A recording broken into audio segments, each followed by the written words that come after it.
How do you go about getting an exorcism? We're convinced that it's genuine. Your daughter doesn't say she's a demon. She says she's the devil himself. Hail adventures, and all hail the legends, or should I say demons. Today we're going to be drawing a tribute to The Exorcist as we do a deep dive on the subject I am drawing. This is the 235th art giveaway on the channel. The Exorcist is a 1973 American supernatural horror film directed by William Friedkin and a screenplay by William Peter Blatty, based on his novel from 1971. So this is over 50 years old, guys. Whoa. Kind of funny, The Exorcist was released in only 25 theaters in the United States on December 26, 1973. That was 2 years before I was born. Some viewers suffered adverse physical reactions, fainting and vomiting, to shocking scenes in the film. Many children were even allowed to see it, leading to changes in the Motion Picture Association of America. That being said, the culture conversation around the film helped it become the first horror film to be nominated for an Academy Award for Best Picture, as well as 9 others. Blatty won Best Adapted Screenplay, while the sound engineers took Best Sound. The Exorcist significantly influenced pop culture, and several publications regard it as one of the greatest horror films ever made. In 2010, the Library of Congress selected the film for preservation in the United States National Film Registry. I'm going to take you on a journey with some edutainment while I draw this tribute. After the drawing is complete, we're going to spin the wheel of names of subscribers, patrons, and YouTube members, and anybody live in chat who are willing to participate in the giveaway. The giveaway is determined by a battle royale style. That means the last remaining name on the wheel is the winner. If the winner fails to claim the drawing, it'll be available for purchase. Details below in the description. The edutainment playing today is from other YouTubes and other artists that I've discovered on Patreon. Please, if you like any of the content, please go into my description down below and give their video a like, subscribe, or comment. It all starts with a journey behind the scenes. Then we venture forth with some film analysis. We dive deeper into who is Pazuzu. We look at the Exorcist kill count and what was the real Exorcist story.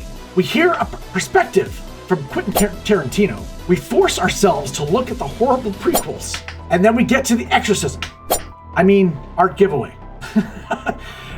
Note, there'll be music intermissions all throughout each section. It'll all be time-stamped, and you can check out whatever section you're interested in. If you'd like extra entries to increase your odds of winning the artwork, you have a couple of choices. Those choices are that you can subscribe to the channel on Twitch, Kick, or DLive, or you can gift a sub to the channel, or you can take luck into your own hands by becoming either a supporter on Patreon or becoming a paid YouTube member. You can also pull a Hail Mary by simply making a live purchase of the drawing. 100 US will secure you the artwork, but it has to be done before we start the giveaway. That's the rule. Of course, if you're watching this later on YouTube, please smash that like button, as it really helps out the channel. And if you like the content, then maybe consider subscribing. Now, again, if you're watching this on YouTube, this video is not monetized, meaning that I don't make any money from the video whatsoever. Your support comes from both watching the video, hitting that like button, and I urge you to seek out my live streams so you don't miss another chance to win some original art. All right? Okay. Let's begin. How do you go about getting an exorcism? We're convinced that it's genuine. Your daughter doesn't say she's a demon. She says she's the devil himself.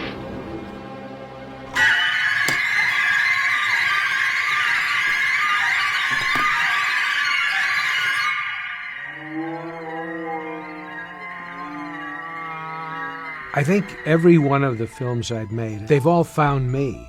I've never gone out looking to make a film. I was doing a press tour just before the opening of the French Connection, and I received a package from William Peter Blatty. I opened it, and there is the manuscript of The Exorcist. And I started to read it, and I read the whole thing that night. And so I called Blatty, and he told me that it was based on a true story, that his novel had just appeared, and he had sold the rights to Warner Brothers, and he wanted to know if I'd be interested in directing it. And I said, absolutely. I would absolutely love to do this. Billy Friedkin, I had heard that he was a prize-winning documentary filmmaker. And I thought, my God, that's what I want. This story is so wild for the greater public. It needs that documentary, grainy film feeling about it. I shot it almost like a documentary. It's very simply shot, it's very clear, and it's done by a writer and a director, myself and Bill Blatty, who were able to infuse into the cast and the crew a belief in the material.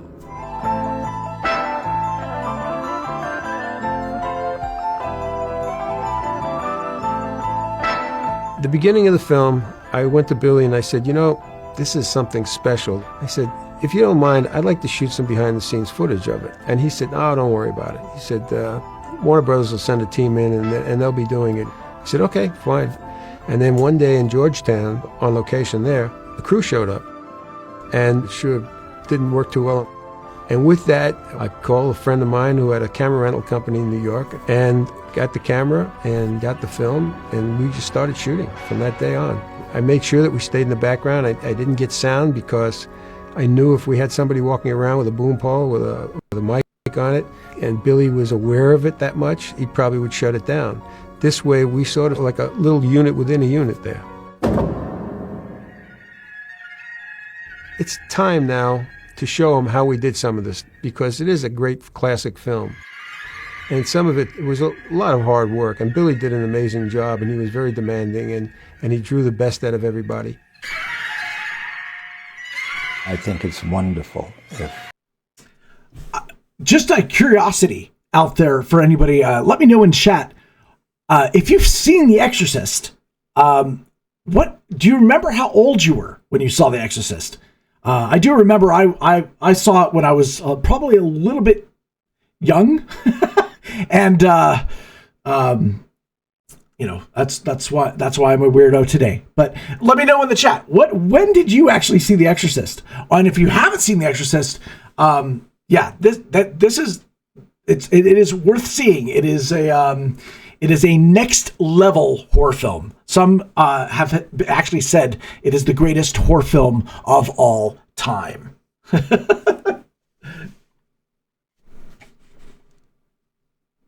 We can do a reveal that what you see is what the camera saw.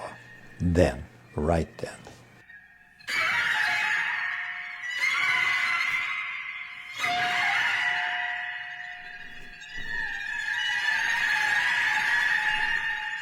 What I think people will get out of it when they see things like how the objects flew across the room, simple thing like that, and they'll go, wow, that's a simple solution to something like that. And at the time, I remember what we were thinking, how was this going to play? I mean, but to see it, and it brings back such fond memories.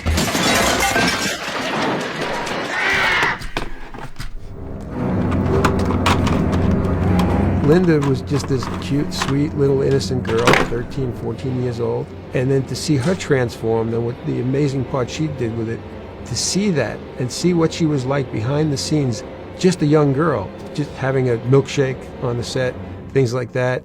That to me is just so nice to see, especially after all these years. The makeup was difficult for me. Dick Smith, his biggest problem was taking such a gentle child's face that was round. How do I make this evil without it being a mask? Billy's vision was that people would recognize me, and that was important, and everything got to be so minimal so that you would recognize. It's more about scars and evil and the painting. But it was very, very difficult, very disciplined, and a lot of work, and everything was very choreographed, very set, so that it could flow like butter with the actual filming.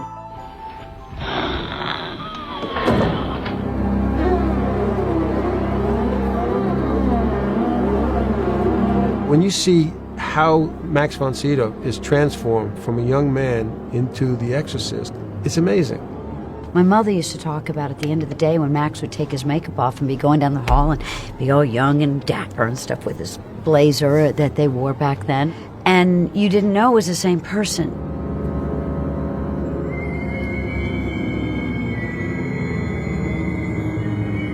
But that's an actor's dream, is to play all different ages. And he had his own relationship with Billy Friedkin, which I got to watch, but it was very more disciplined in certain ways, I think.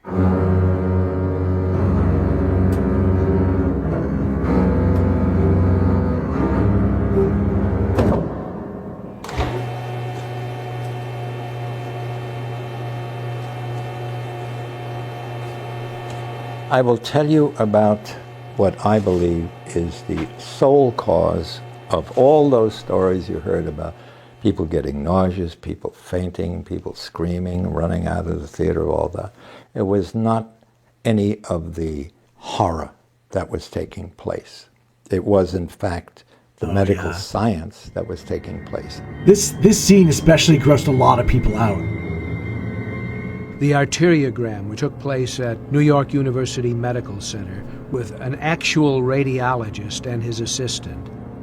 Those scenes where they have all the tubes coming out and so on and so forth, that really, really gets to people. When we went to the hospital, it was actually very easy to shoot. And the reason was I used basically the lighting that was in the rooms because it was the way it looked, and I didn't want to alter that.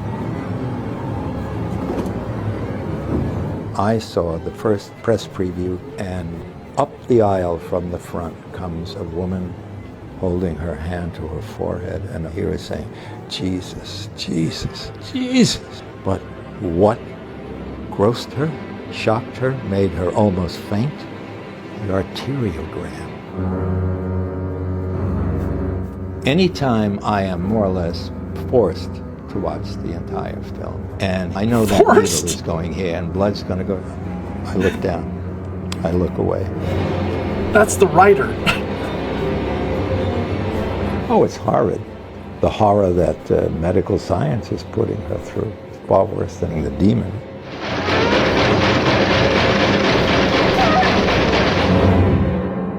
I'm speaking to the person inside of Regan now. In the scene with the shrink, where Linda grabs him and he falls backwards, Billy wanted to have a shot going all the way down with his face right to the floor. And so we had to figure out a way to shoot that. So we had to come up with a rig. I wish I could take credit for inventing the rig, but it was the grips that did it. I mean, we explained what the problem was, and they figured out how to do it. And so they built this great contraption where we had the actor leaning against this thing, and he's in the rig, and the camera's on one side of the rig, mounted exact distance away from his face and stays that same distance, and then they just tilt the whole thing over together.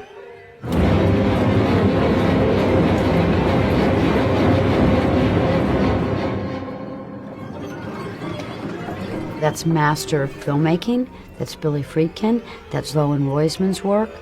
And he talked to me about lenses. I talked to him about why there are different feels. And he explains, well, if you do this or you do that, you can bring in this, and there's your intimacy. I was like, wow, didn't know. Because I mean, I was very curious myself. So those are all your masters.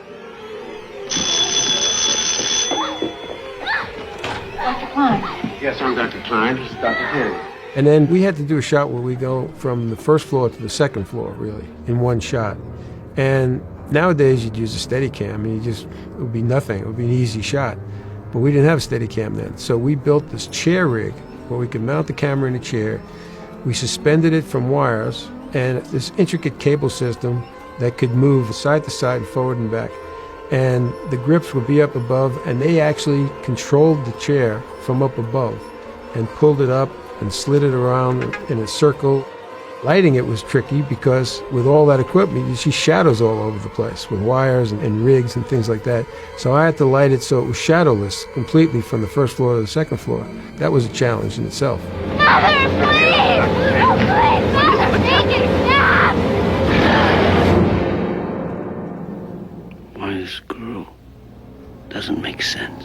I think a lot of people may not realize what Billy probably had to go through as well. He had to not only create and have everything and all his homework ready, but he had to be careful of how he was, and or anybody, in the presence of a minor.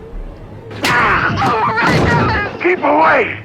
The soul is mine! He would hand me the dialogue, and I'd read it, and I'd be like, oh. Fuck me! Fuck me! A child does not know what those words mean. Fuck me! But he probably really did have to think about how was he going to get that performance. He never ever once tried to do something to intentionally hurt me or...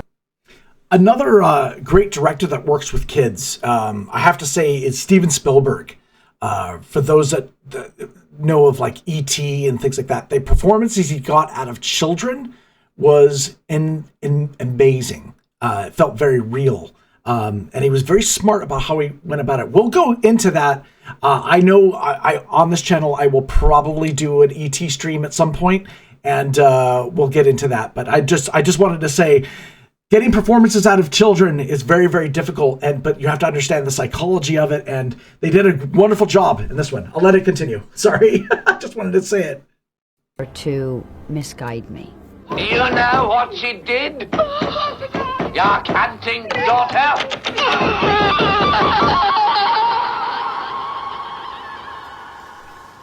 Linda Blair was just a jewel.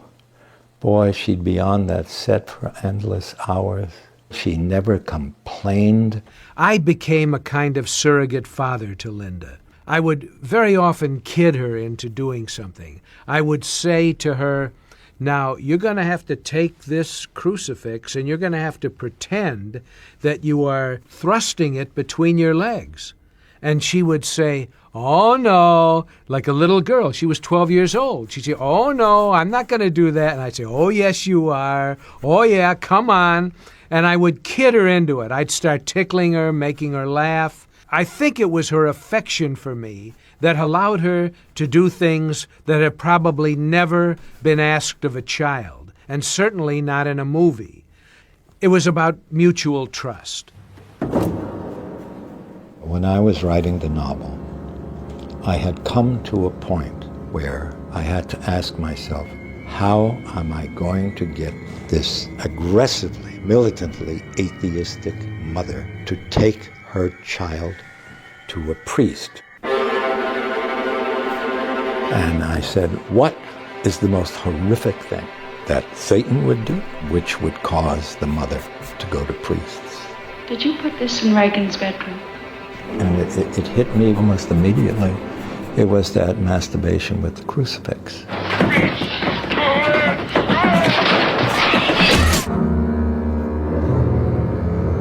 Of course, in the book, I didn't worry about anything. Nobody was going to see anything. Their own mind would supply whatever they saw. But for the film, I thought Billy did it tremendously. Jesus, fuck you! Jesus, fuck you! I remember the rig we built to put the camera up above her, and I remember her giggling and laughing and joking around with us as we were setting it up and doing it. It was almost like she didn't understand the scene. That's, I figured she's a young girl. I don't know if she even knows what she's doing here. Does this register? I simply did what I was told to do. Billy Friedkin absolutely directed every single bit of my performance. It was a very light attitude on the set that day. It wasn't anything serious. Nobody said walk around on tiptoes or anything like that. Billy kept the set light. We all were joking and kidding around and things. And Linda was just having a good time. It was almost like she was playing a game. Lick me! Lick me! A child does not know what masturbation is. A child does not understand a lot of sexual conduct. With that said, now that people are going to finally be privy to understand how it was done and realize, no, I had no idea what it meant. I didn't understand. It is all mechanical. Again, that would prove the point of how I say Billy Friedkin orchestrated and directed everything. The amazing part about Linda was when Billy would say action with something like that, all of a sudden, she would go from that little girl to that serious actress. And that was the amazing part.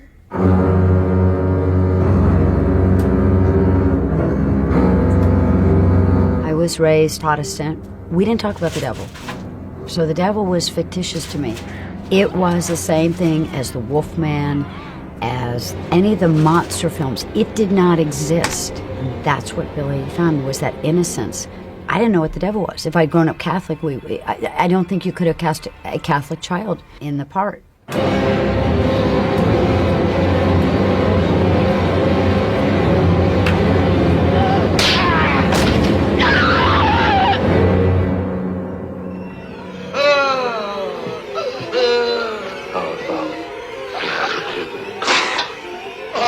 When I set out to create the illusion of all this stuff happening, I had no idea whether it would ever work or whether an audience would laugh. And on many occasions, an audience would laugh at some of the most extreme effects because laughter is a reaction to something that you can't really let in or tolerate. Very often, an audience reaction is, you know, that doesn't really bother me. I could laugh that off. What is it? I think the vomit has such power because it comes as such a surprise.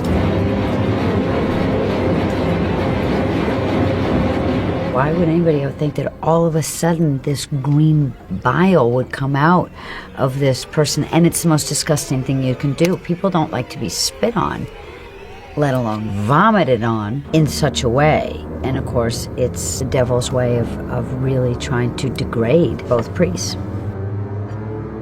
When you see the vomit come out of Linda's mouth, we had to know exactly where it was going to go. So we took a piece of cardboard and put it up and used it as a target and practiced on that to see exactly where it would be. So when Jason Miller was in there, we'd know what to do with it.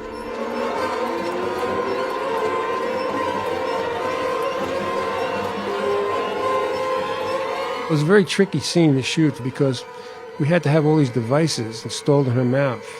And so we had Eileen Dietz, who was a performer, come in, and we set her up and we did rehearsals with her and lined up the shots, and we even shot a few takes with her just so we'd have the footage. I don't remember why, but I filmed mainly behind-the-scenes footage of Eileen Dietz getting into makeup and getting all the tubes put in through her mouth. But finally, when we were ready to shoot, Linda came in and we made the shots mostly with her. In the final cut, there's a subliminal cut of Eileen that we had made. But basically, it's Linda. The whole time, of course, I have to keep my mouth open because once the equipment is laid on and put in, and it goes in my mouth and comes back out, and you cannot close your mouth because if you close your teeth, it'll backfire into my throat. It was really, really hard. When I saw the dailies, it seemed to go on interminably. And I said, you know, it makes me queasy looking at vomit, even though we know it's pea soup and oatmeal. But Billy used it so effectively.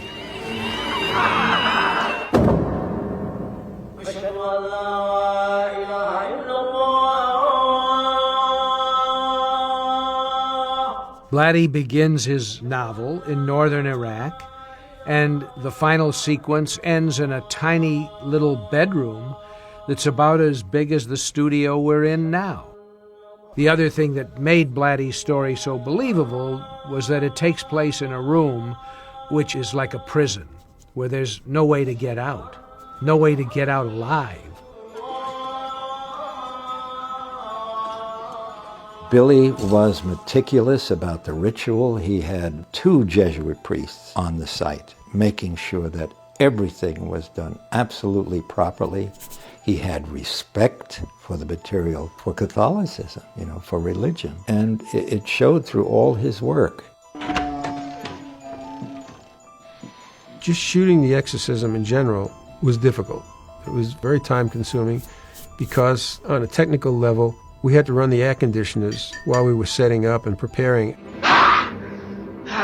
The only reason we wanted the room to be cold was because we had to see the breath. And the catch-22 there is we had to refrigerate the room with air conditioners in order to see the breath.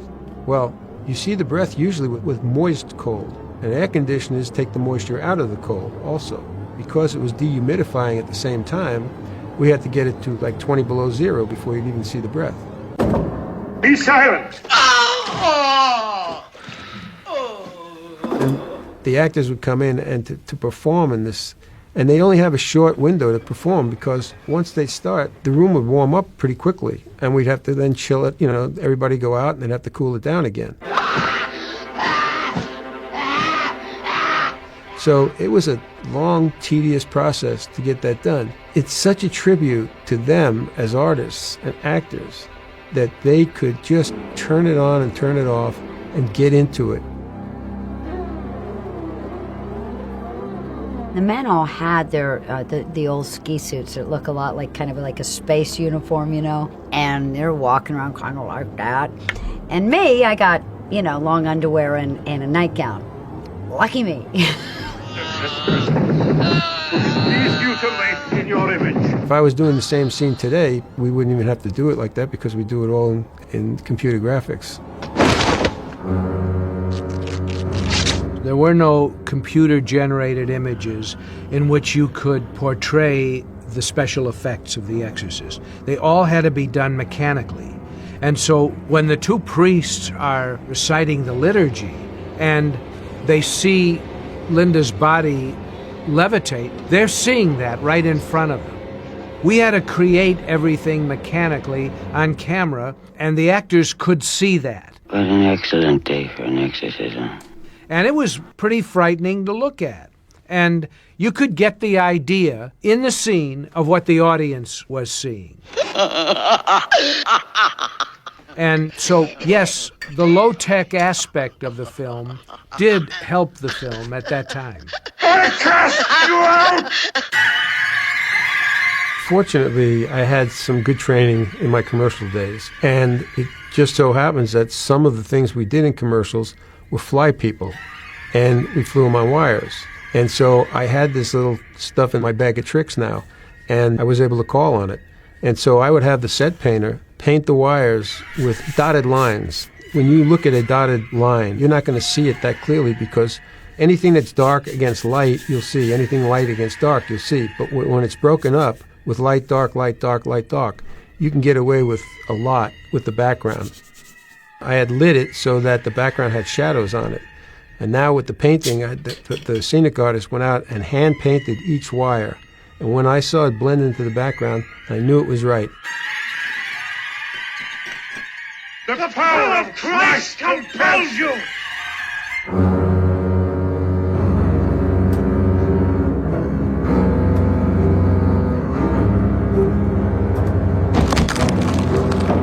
I went along with the fact that the head spun, and obviously we all know it's not real. That just proves a lot of people wanted to buy into amazing filmmaking. Everybody over the years has always asked, how did she turn her head around? Well, here you're able to see it.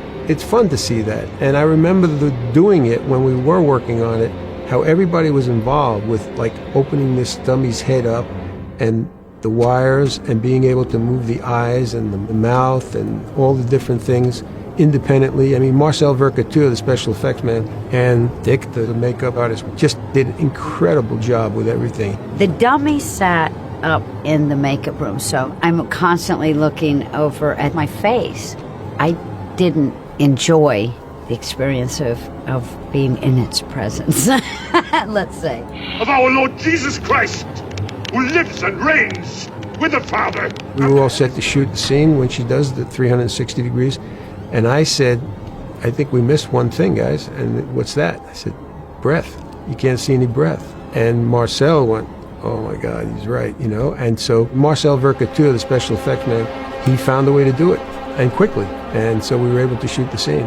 But things like that, it was such a collaborative effort there too.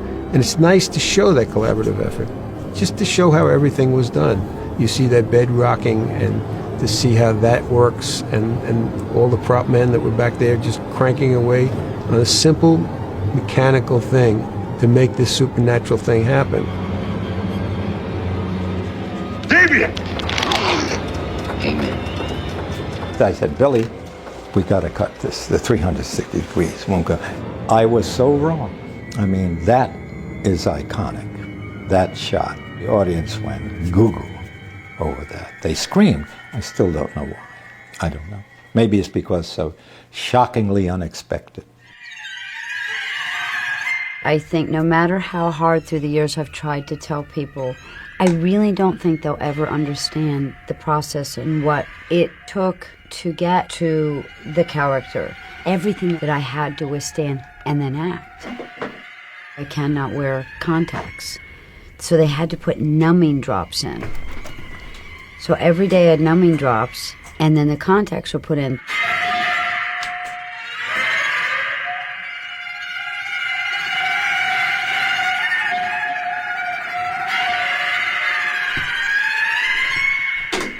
The white ones that go over the whole eye were new. They were actually more comfortable. Couldn't see anything. Yeah, I don't think anybody's ever understood how hard it was for my end. It's God himself who commands you. Is she gonna die? You are tremendously engaged with the characters in The Exorcist. That helps it to work very well, but moreover, the pace of development is a slow one. It builds and it builds before anything really apparently paranormal occurs, with the most horrific, save for the end. You son of a bitch! Ray Bradbury once wrote that it's actually a beautiful love story. God damn you! Take me! Take me! Here's a priest who gives his own life voluntarily to save the life of a little girl he's never met. He never met Regan MacNeil, only the demon.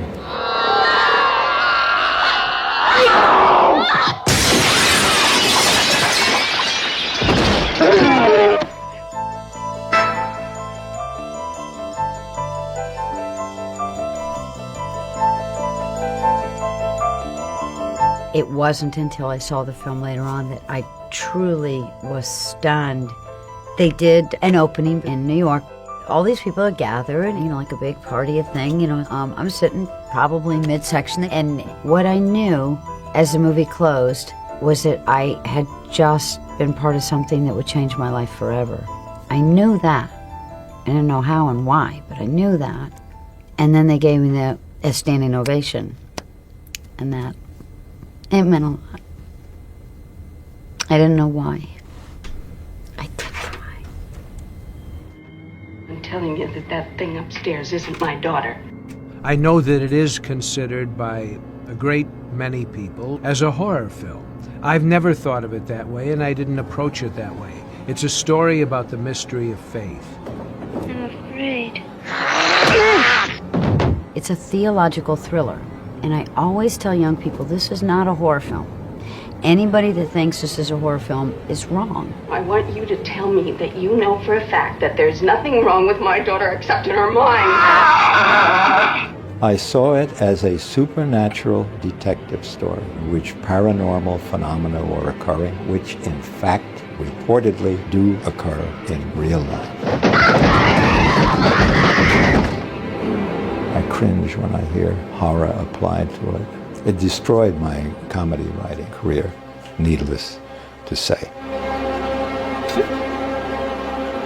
My mom always said before she died, she said, to play Jesus Christ or to play the devil will change your life forever. And she's right. You're gonna die up there. I tried really hard to let people know it was just a movie, that it took a lot, and now people can see what I endured, that I was proud to become an actor. It's a great gift to be able to be part of the art form. Mother, what's wrong with me? The Exorcist gives you one possible explanation of why bad things happen to good people. It's that simple.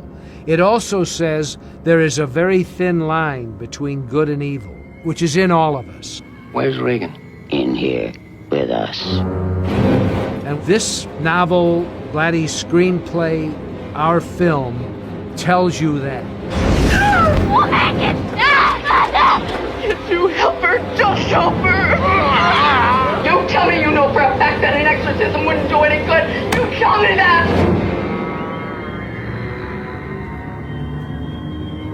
Is it over? No.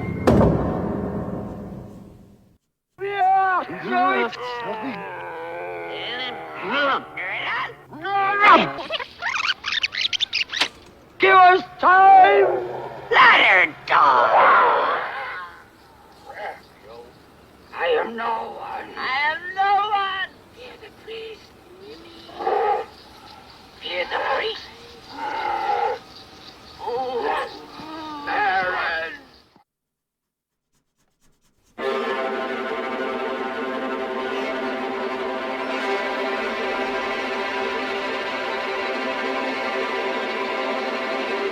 The original cut of The Exorcist, Bill Blatty and I disagreed about.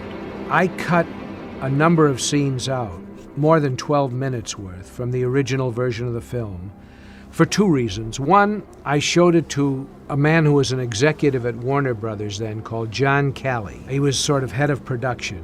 And I showed the work print of the film to him, and he had what I thought were some very good suggestions. A couple of scenes, he said, I don't think you need that. I think that's overstatement. When he first said this to me, I respected John Kelly, but I thought, well, who the hell is he? I mean, I've lived with this film now for well over a year. I won an Academy Award. What is he telling me how to change my film? But I went home after this meeting and I started to think about everything that he had said. And I went into the cutting room the next day and I tried all of the changes and cuts that he suggested, and I thought it was a better film. And so I went out with it that way.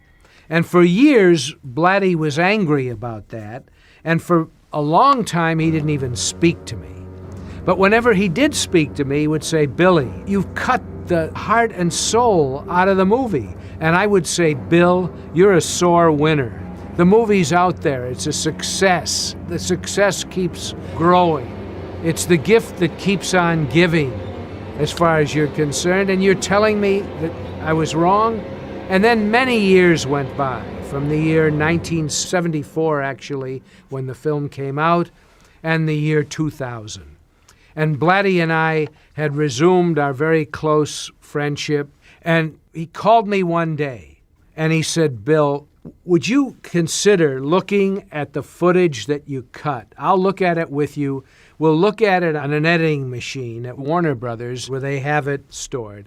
And will you just look at it and see if you could restore it and put it into a new version of the film? And I did this as a favor to Bill because I love Blatty and I respect him, and he gave me the best piece of material I've ever received. And I said, okay, and we went into Warner Brothers. I looked at all these cut scenes. I looked at the shot of the girl walking backwards down the stairs, which we couldn't use at the time because the cable showed, because it was so bright. When we did that spider sequence originally, it was so tricky. You had to have a pretty well-coordinated person to do that. And of course, putting the person on wires helped, because you couldn't do it without the wires. It didn't make the movie because of the wires, and so in the 2000 release, they were easily able to take those wires out with CGI. And so Billy decided to use it in the re-release.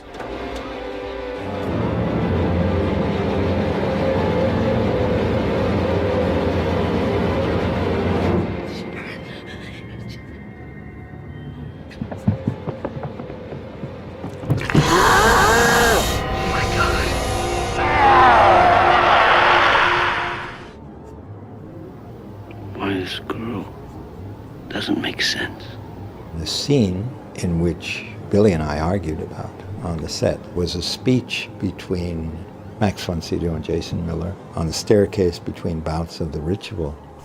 32, take 7, please. And the speech was, why this girl? What is the sense of the point of that? And to paraphrase Marin's answer, it was, the girl is not the target. The target is you, me, every person in this household. And the point is to make us despair, to make us feel that humanity is ultimately vile, ugly, bestial, putrescent.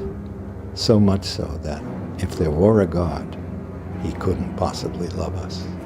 And to me, that speech was so important because, on a practical level, it would permit a member of the audience to not hate himself for enjoying some of the more horrific moments. It would explain things like the green vomit spewing, everything, all the horrific stuff. I think the point is to make us despair. That was the first scene that I cut out of the movie on my own originally, because I felt that that statement of what it's all about was inherent in the whole film. Bill always felt that it needed to be stated. And I said, Bill, I can't include it because the whole movie is saying that. To reject the possibility that God could love us. I really put it back for him because I feel and felt that I owe him a lot. He wrote this thing, he created it, gave it to me. And as I got older, I become somewhat less arrogant, and I felt that he should have the version of the film come out that he wanted. Cher? And I even did other things with the film, like I added some subliminal cuts. And I added, at the end of the final scene which I'd cut out, a scene between Kinderman, the detective, and Father O'Malley, where they're talking outside the house after the family has left. Father Dyer, you go to films?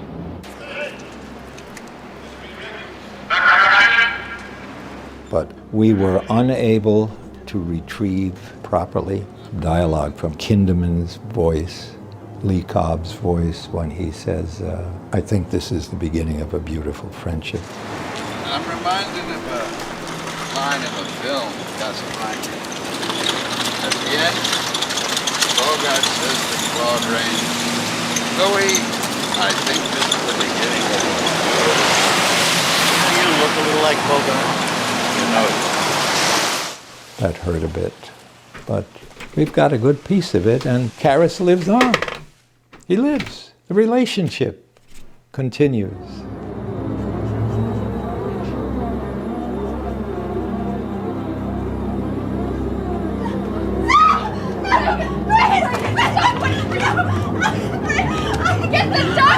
There was a bunch of stuff that existed in work print that they couldn't find a matching negative.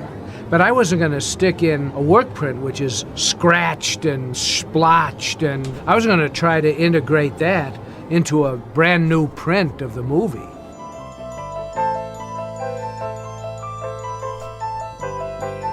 There was a scene at the Arlington Memorial in Virginia.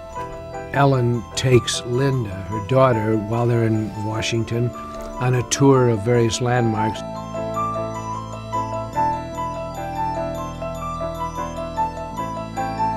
She takes them up to the tomb of the unknown soldier and watches the ceremony. And that scene was shot just for the line where little Linda says to her mother, Mommy, why do people have to die? And I thought it was wonderful, to see this ceremony celebrating the death of the American soldiers who have died in various battles, and the little girl not understanding death, but concerned about it. And I would have put that moment back in the film, but we could not find the soundtrack.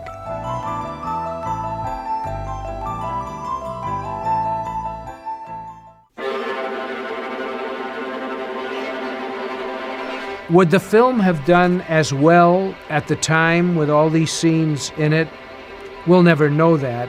The film did great at the box office every time they release it, in no matter what version. And of course, the DVDs have been very successful, and Blu-ray is the best format that's ever come out, as far as I'm concerned, for viewing a film, and in the comfort of your own home. I've heard little details of sound effects in the Blu-ray that I had never heard, that I didn't even know were in the track.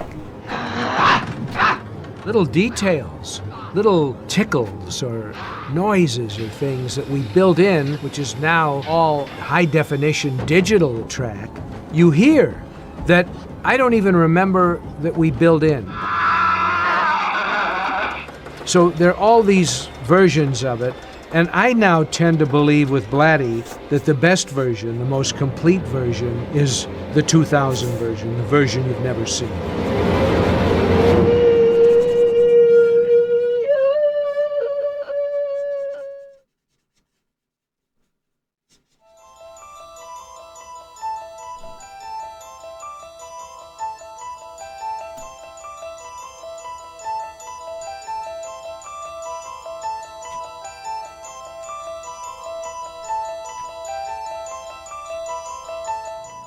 I adored Georgetown. Obviously, it was so grateful to them for giving me a scholarship that allowed me to go to any college.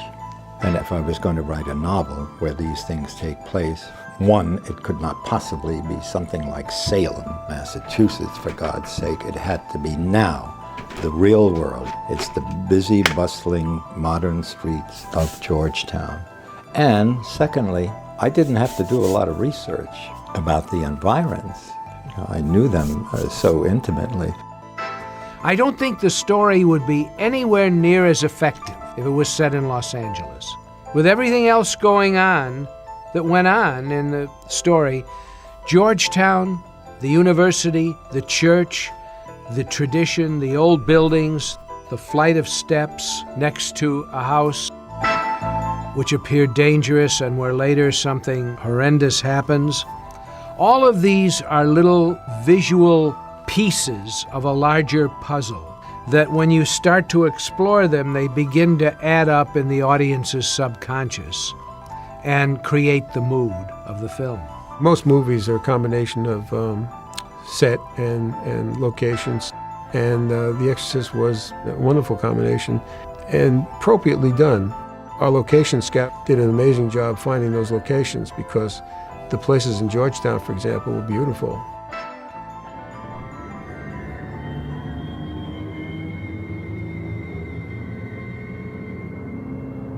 As you look at Georgetown from across the Potomac River, as we do in the first shot of Georgetown, we look at it from a place called Roslyn, Virginia, which is right across the Potomac. And you see Georgetown across the Potomac.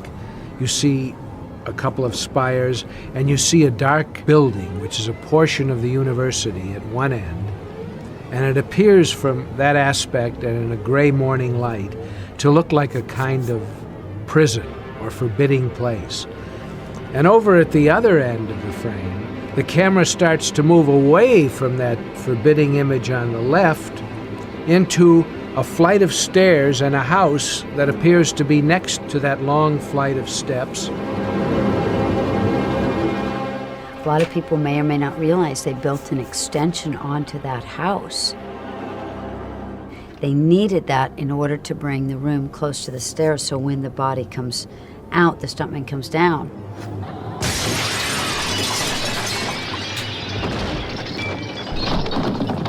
Billy Friedkin had me there the night that they did the stunt fall down the stairs. All those stairs were padded with just the smallest amount of padding.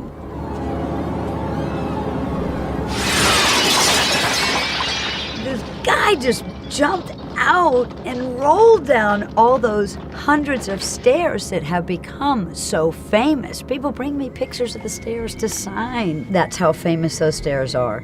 People travel around the world to see those stairs. And they're only, they're literally not wide at all. That's what we want. That's exactly what we want. Filming around Georgetown was as rich an environment to photograph as the Iraqi desert. The campus itself is a Jesuit campus, and so there is an air of religiosity about it, where there is a tradition of Catholic belief and teaching, which is inherent in the very structure of the buildings themselves as you get closer, and in the hallways and in the chapel and everywhere that we film. Everything that appears in front of the camera is suggestive of a kind of religiosity and a belief that is going to hang over the entire film. The whole town sort of revolves around Georgetown University.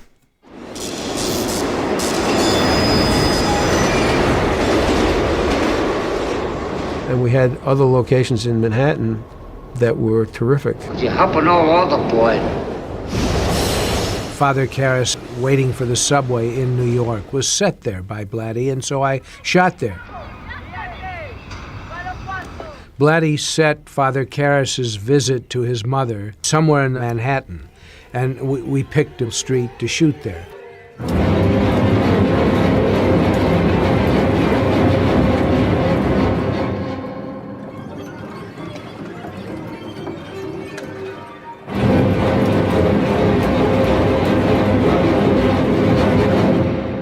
Mama? The mother's apartment was in that building. It wasn't a set. The mother's house was tricky to shoot in because that was all live, and the hospital and the asylum. So we had our share of moving around. And we shot the interiors of The Exorcist on the old Fox stages on 54th Street and 10th Avenue in Manhattan.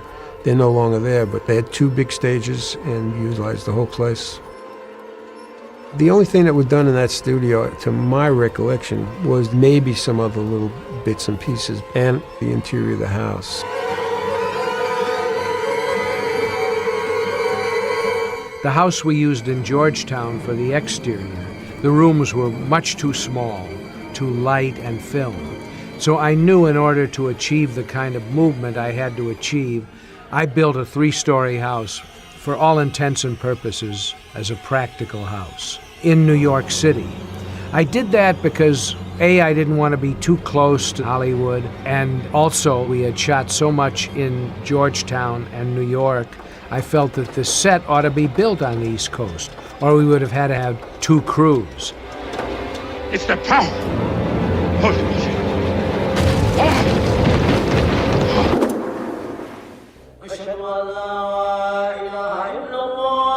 Blatty set the opening in Iraq, so I went to Iraq. And that was the last thing we filmed. Everyone told me there's no way you'd ever be able to film in Iraq, because even then, the U.S. had no diplomatic relations with Iraq. Through Jack Valenti, who was head of the Motion Picture Association at the time, and a good friend, I was able to contact the Iraqi embassy to the United Nations, and I met with the ambassador. And I told him what I wanted to do, never thinking he'd allow us to go to Iraq and film. And they imposed certain conditions, but they invited us over. So all of this archaeological history and magic was right at my fingertips when I shot that opening prologue.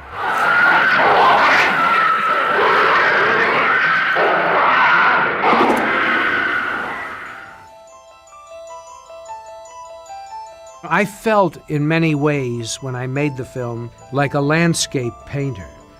And I was very conscious of approaching the Exorcist film in that way, with a kind of painter's eye, all of which was provided for by Blatty in his screenplay. I mean, I didn't invent any of this, but he had given me a roadmap and a place in which to make shots like this.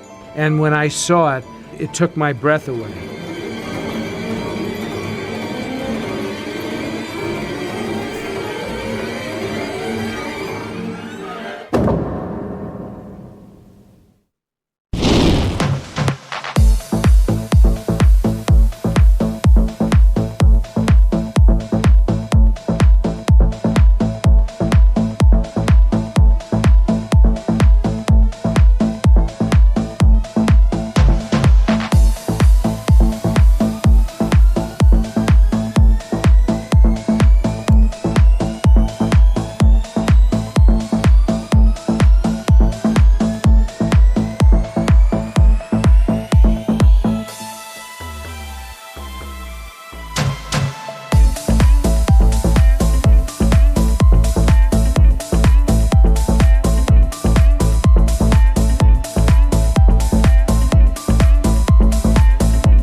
In a small room, in a normal home, on an average street, in a regular town, there is a girl. And in that girl is the devil.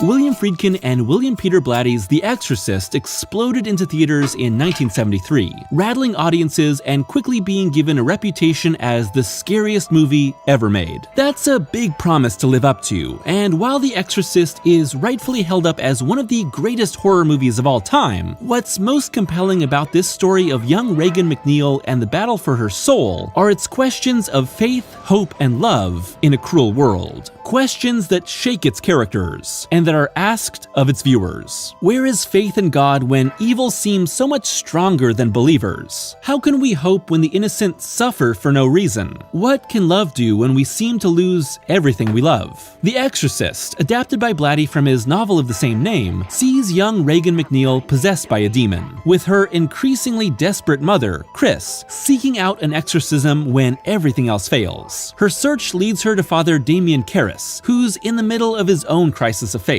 and Father Lancaster Marin, who has battled this same demon before. Their fight for Regan's soul will test them and force everyone touched by this possession to question their beliefs. The reputation of Friedkin's film precedes it for basically every viewer, not just because of the endless parodies, homages, and outright rip-offs that have happened even decades after its debut, but because of the near hysteria that met it in theaters. Some of it's apocryphal, some of it's documented by news broadcasts, but stories of fainting, throwing up, and running from the theater accompanied The Exorcist, making it instantly infamous, derided by many critics, but also highly lauded, gaining 10 Academy Award nominations, a rarity for a horror movie in any decade. Is The Exorcist still the scariest movie of all time? Probably not, depending on what scares you. It also doesn't help that the film has inspired hundreds of demonic possession movies in the nearly 50 years since. You've seen all these elements in dozens of horror films by now. Possessed children, desperate families, spiritual battles with demons, all ratcheted up and up and up in intensity. By comparison, The Exorcist is a very small, very subdued film. When fully possessed Regan isn't on screen, The Exorcist plays more like a drama, and specifically, Friedkin has always maintained that The Exorcist isn't a horror movie. That's not true, but it's an attitude that shapes his film, as the director brings a documentary-like focus to how he portrays so much of this movie. The Exorcist is one of the most analyzed and documented horror movies of all time, so I won't bother repeating every behind-the-scenes detail here. There's plenty of places that you can see that. Specifically, watch critic Mark Kermode's great documentary, The Fear of God, 25 Years of The Exorcist. You know the details, even if you haven't seen the movie. The pea soup, the spinning head, Friedkin's sometimes near-abusive methods of getting the right performance from his actors, and frequent consultations with Jesuit priests for the authenticity of the exorcism ritual. What I want to talk about is the why, not the how or what. Friedkin, who got his start in documentaries, always brings that sort of observational approach to his films, and that's a crucial part of The Exorcist tone. As Linda Blair's Regan gets worse and worse, acting out in increasingly violent and horrifying ways, the understanding of modern science is pushed to its limits with test after test. Friedkin's camera, with cinematography by Owen Roisman that flips back and forth between realistically stark and demonically moody, documents the step-by-step process of understanding what is happening to Regan, ruling out every potential scientific and medical reason until only the spiritual remains. The relationship of Ellen Burstyn's Chris MacNeil to her daughter Regan is what drives the film, propels her to seek every possible type of help until she's demanding an exorcism. Jesus Christ, won't somebody No, you help don't me? see, you don't understand. Your daughter. God, can't you help her? Just help her! But the inverse also drives the massive guilt of Jason Miller's Father Damien Karras, as he's unable to properly care for his ailing and eventually dying mother. And Friedkin's shooting of Karras is even more documentary-like. Handheld tracking shots, long lenses in the streets. At times, it really does feel like we're being given a secret look into the hidden life of a priest, a man who outwardly represents the Catholic faith, but has actually lost all of it. Even Karras balks at the idea of an exorcism. You asked me what I think is best for your daughter.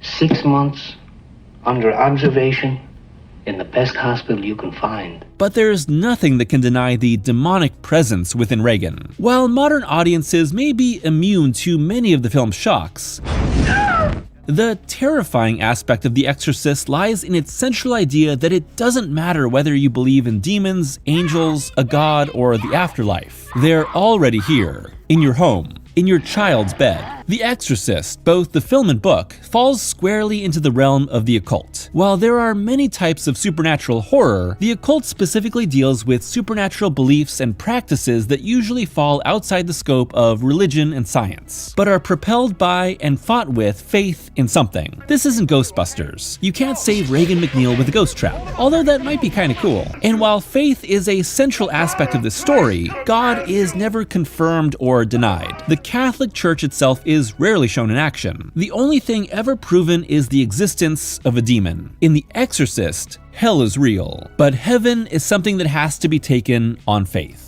The movie's outlook on faith is also a product of its two creators' differing outlooks. While The Exorcist is a work of fiction, its author based it on the real-life 1949 exorcism of a 14-year-old boy in Prince George's County, Maryland. I intended it to be an apostolic work, to help people in their faith, said Blatty, because I thoroughly believed in the authenticity and validity of that particular event. On the other hand, Friedkin once said, "You don't know a damn thing, and neither do I. Nobody knows if there's an afterlife, a heaven or hell. What is our purpose here? Nobody knows that. We have no idea." Of course, horror and religion can often go hand in hand, with religion itself being the source of horror in many movies and shows. Usually, it's the corruption of spirituality and the darkest sides of organized religion that are critiqued through metaphorical horror, like Mike Flanagan's recent Midnight Mass for Netflix. But organized religion isn't really the focus of The Exorcist. It's personal faith in something greater than yourself. Many of Blatty's novels are centered on questions of faith, and for many of his most famous works of fiction, the collision of faith, spirituality, and violent death. This intersection causes his characters to question the existence of God and what living in a world created and cared for by a higher power would truly mean. This is maybe more explicitly the focus in Blatty's Legion, turned into Exorcist 3, which rules. Let's not talk about Exorcist 2 and the Ninth Configuration, but questioning the existence of God is both Father Karras' struggle with faith and the deeper reason behind Regan's possession, but it affects more than just the priest.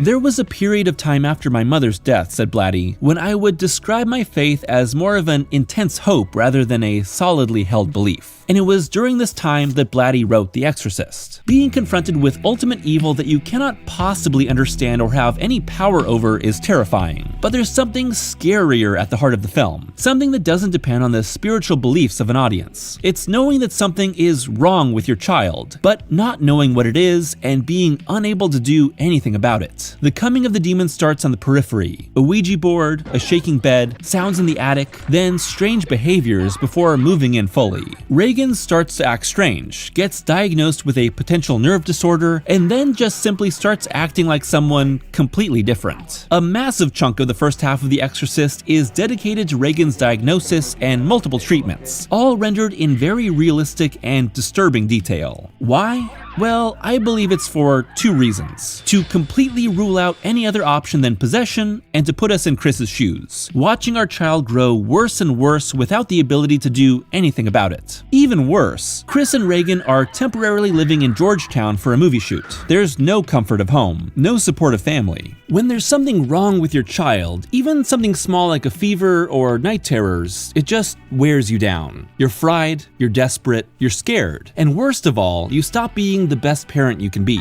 It's in this evolution of Regan that the child goes from being in a situation that's terrifying to being the terrifying thing itself. Friedkin's documentary style plays off the starkness of medical care in the 70s. Medical care has obviously progressed a lot since then, but if you've ever had a loved one in the hospital, all the injections, incisions, stitches, and blood cut through the veneer of progress. We're bags of flesh, weakened at a moment's notice, burst with the smallest force. The Exorcist is about more than the terrors of the flesh, but the weakness of the flesh in the face of evil informs so much here, not the least of which is Father Lancaster Marin's death.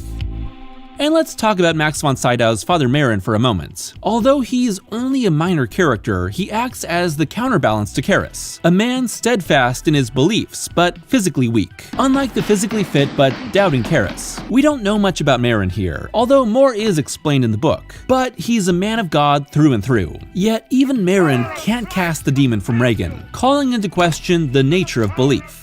I think the point is to make us despair. To see ourselves as animal and ugly.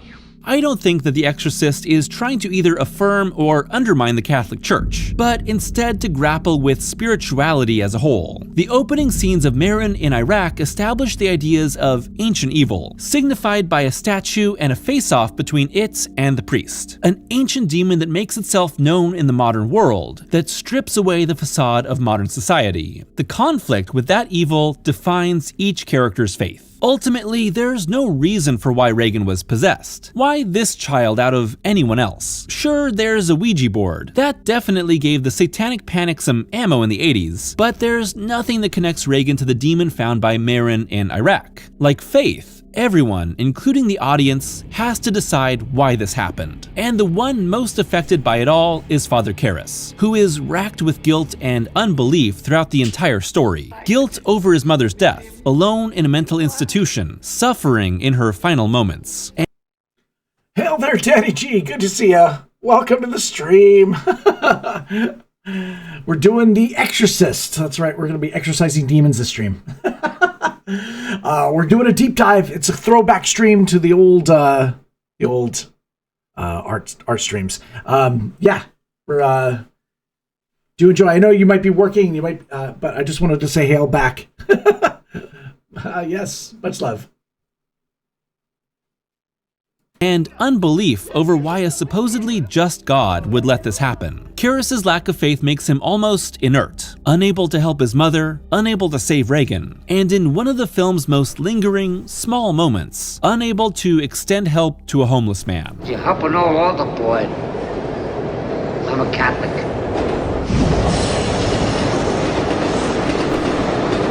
The exorcism that follows is a matter of procedure, but it relies on the belief of its practitioners, and it's Karras that holds it back. Look at the examples of exorcism in the Bible, and you'll see that Karras has much more in common with the men used as cautionary examples of the people who use Christ's name, but don't know him as their savior. Men who went from place to place, attempted to use the name of the Lord Jesus over those who had evil spirits, saying, "I order you in the name of Jesus who Paul preaches." One day the evil spirit answered them, "Jesus I know, and Paul I know about, but who are you?" Then the man who had the evil spirit jumped on them and overpowered them all. He gave them such a beating that they ran out of the house naked and bleeding. The ultimate act of love comes when Marin dies and Karras has run out of options to save Regan. Instead of faith, Karras acts out of love, calling the demon into himself and then, with his last moment of strength, throwing himself out the window.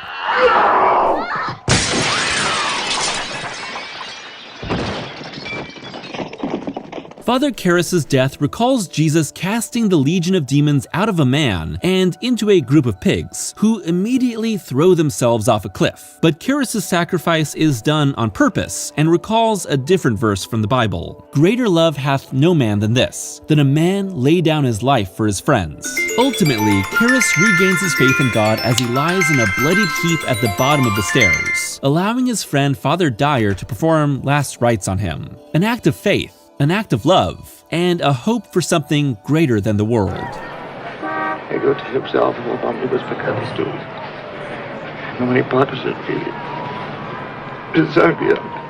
You could say that every movie is a dream forged by a group of creators that an audience participates in by watching. The dream is relived again and again over the years, and each generation can view it through a new lens. Every film has intent within the message designed by its creators, but once a film is done, the message is out of their hands. That's especially effective within the narrative of The Exorcist, as its two creative forces push and pull between its meaning. The documentarian, cynical viewpoint of Friedkin and the spiritual, hopeful outlook of Blatty. It's an outlook that also changes between the versions of The Exorcist that exist, the theatrical cut and the version you've never seen, which adds the infamous yet unnecessary spider walk scene, as well as a more hopeful ending. Had your lunch? No.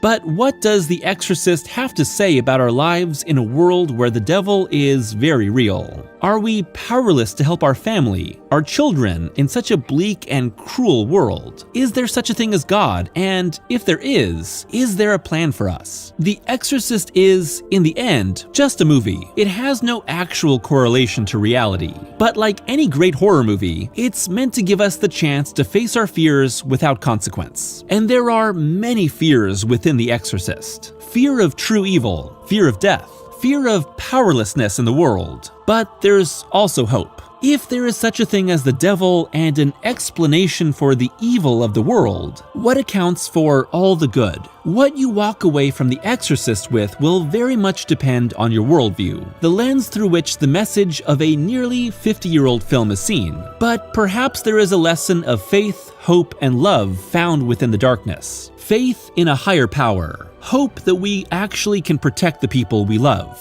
And love. An abiding love that lets us do what we thought we'd never have the strength to do. For all its horror, that's beautiful.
The Exorcist is a movie that changed horror, and it still stands as an amazing piece of filmmaking that so many have tried to imitate.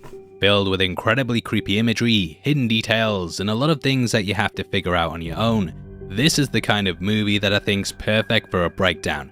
Often dubbed as the scariest film of all time, The Exorcist is probably a movie that you heard about long before you ever saw it. As a kid, I remember its reputation being something that preceded it, and I can vividly recall a special edition advert being shown on TV which even managed to give me nightmares, even though it was shorter than Pete Davidson's last relationship. Now, upon finally plucking up the courage to watch it as a kid, I could definitely see why this was a film that people were still talking about decades later. There's things in this movie that will stick with you forever, and the lacerated Regan strapped to a bed is probably one of the most iconic images in film history. Damien! Amen. Although it's got this massive reputation, the movie itself actually had much simpler beginnings, and the story began life as a book by author William Blatty.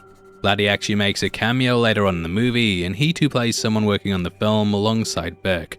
Based on the real-life exorcism of Roland Doe, Blatty changed up the details of that to alter the sex and age of the apparently possessed victim. Doe was of course a pseudonym, but since Blatty was taking creative license, he didn't rely too heavily on knowing the true details of the case. Now, on the theatrical cut Blu-ray, director William Friedkin talks about how he was fascinated with the story which took place in Georgetown. Though it's horrifying, Friedkin did say that the child grew up having no memory of the event and that he actually went on to have a successful career at NASA. The boy's family apparently went through all the stages we see Regan going through in the film, and they also visited doctors, psychologists, and sought advice from friends before eventually going to the church.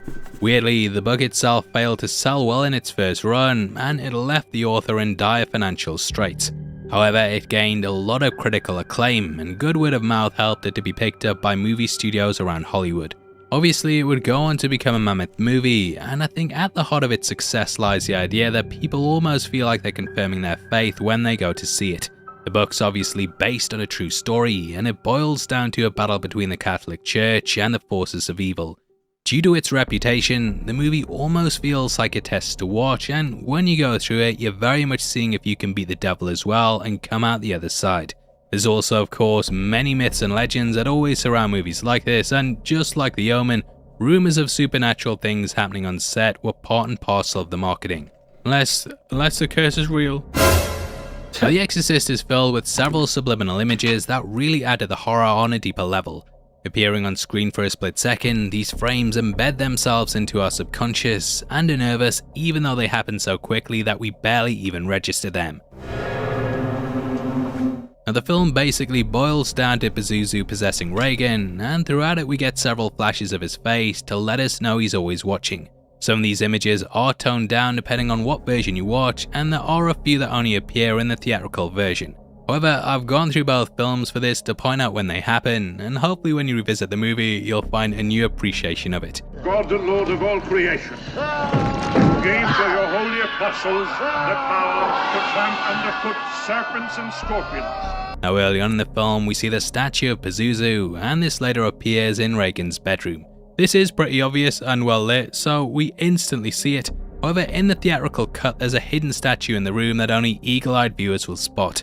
As Chris leaves her daughter Regan's room, we take a lot of focus on her walking through the house, and you might not notice it, but Pazuzu's actually in this frame. Upon boosting the brightness, you can catch his statue in the corner, and this adds an extra layer of horror to this very mundane moment. Now, there's also a quick flash of the statue's head that we get when she opens the door.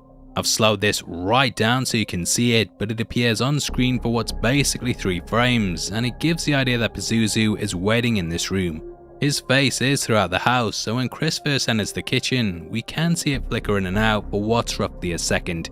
It's gone just as quickly as it arrives, but it's so creepy and unnerving.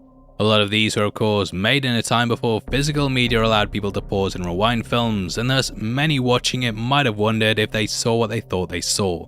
Now, this face is something which is constant throughout the film, and it pops in and out of scenes at several points in the movie. During Regan's examination at roughly the 33-minute mark, we see her eyes open as she lays on the bed. The demon then quickly flashes on screen just before it vanishes, and though this is a very low-key scene, this instantly grabs your attention. Later on, a similar shot appears in Father Karras' dreams, and we can catch the demon as he runs towards his mother. In a blink and you'll miss it moment, Pazuzu appears in between the cuts, letting us know that he has infected the character's mind. We also get a moment just before this where we see Karras' mother in a dark black room, and this is shot in a similar way to how the demon's face appears. Now, a shot of the demon appears like this later on during the exorcism at roughly the 1 hour 45 mark. I'm saying roughly because, depending on what version you watch, there will be different scenes that throw the timing off. Anyway, as Regan's being exorcised, we see the lights flicker on and off, and during one of these black spots, we get a quick flash of Pazuzu. Now, Pazuzu isn't the only face that flashes on screen, and we actually get Karras' mother appear just before he jumps out the window. When the father takes the demon into himself, he looks up at the curtains and you can catch the face of his mother fading in and out. Superimposition is used brilliantly in the film as well, and at roughly the 1 hour 2 minute mark we see Regan turn her head to the camera during the hypnosis scene. In a blink and you'll miss it moment, we get a few frames where the demon's superimposed over the top of her face just before she attacks. This is repeated later on roughly at the 1 hour 45 mark when she turns and looks directly at the camera. Comes right after the head turn, and if you pause the frame then you'll notice the left side of her face actually has Pazuzu's. There are two eyes together in that area, and it really adds to how creepy that this moment is. It's such a nice touch that throws the viewer off slightly, and it also lets us know there's two entities trapped inside this one body. That is of course Regan and the demon, and it's moments like this that really add to the film. The director really stretched the limits of terror within a film as well, and he went beyond shots like this to toy with us on an oral level. Sound is used expertly throughout the film, with Friedkin also adding in unsettling noises so that we can never feel relaxed. Pig squeals are used when Regan's tossing and turning, and the sound of bees is placed at several points early on in the film.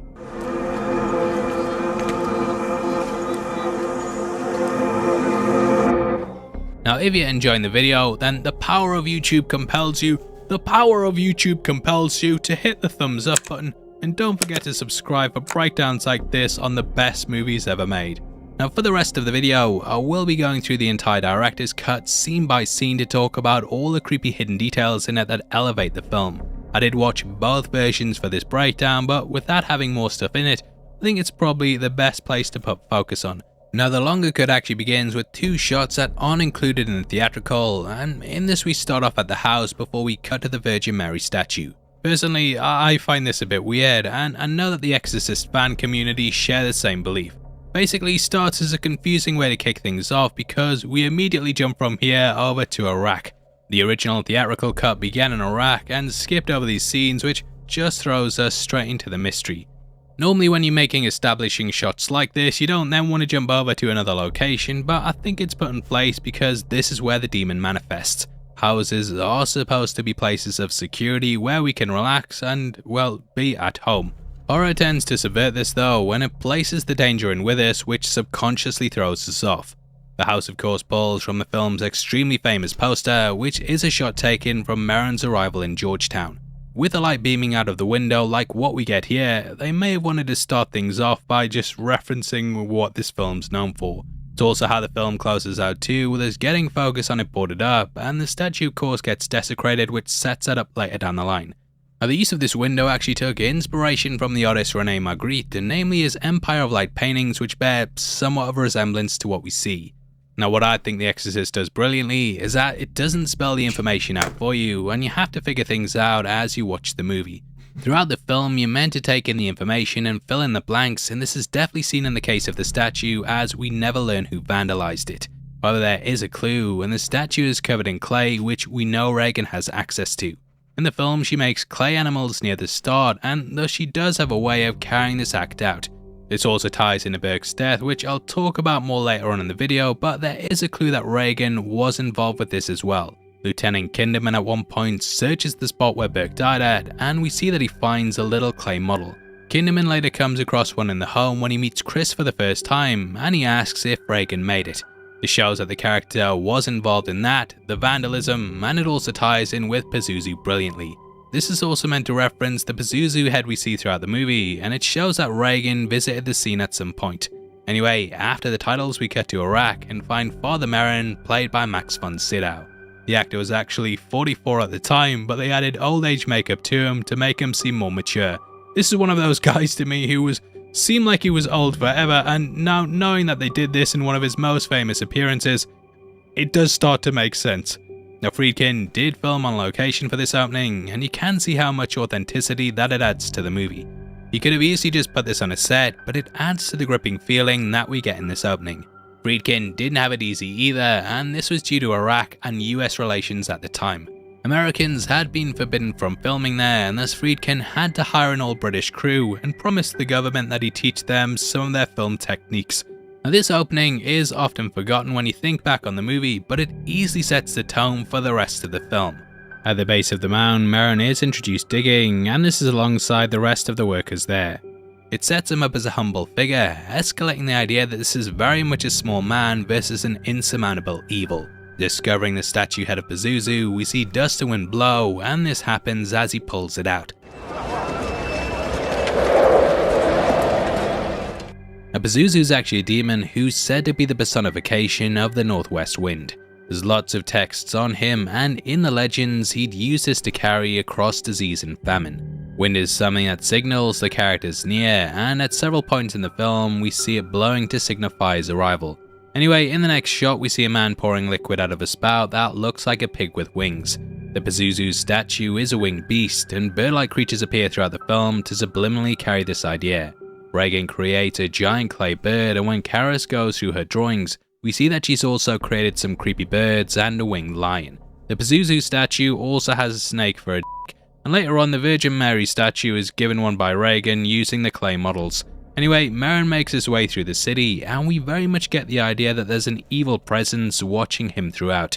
Friedkin masterfully shoots the scene so that there's this constant feeling of paranoia, and it feels like he's either being watched by the demon or by his forces.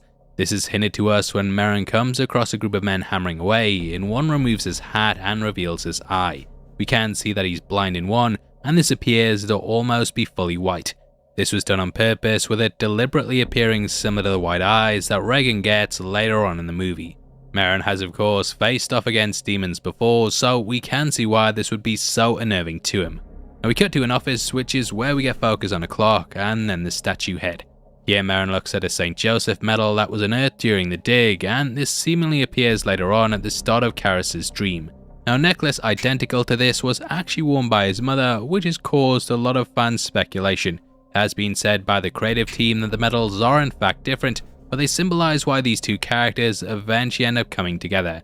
Karis later wears his mother's medal, and it's theorized that Regan actually rips this off at the end of the film because the demon needs its protection torn away so that it can enter his body. It's later given as a gift at the end of the movie, and this symbolizes that the ordeal is now over. Now when Merrin's looking at the Pazuzu head, the man in the office says evil against evil.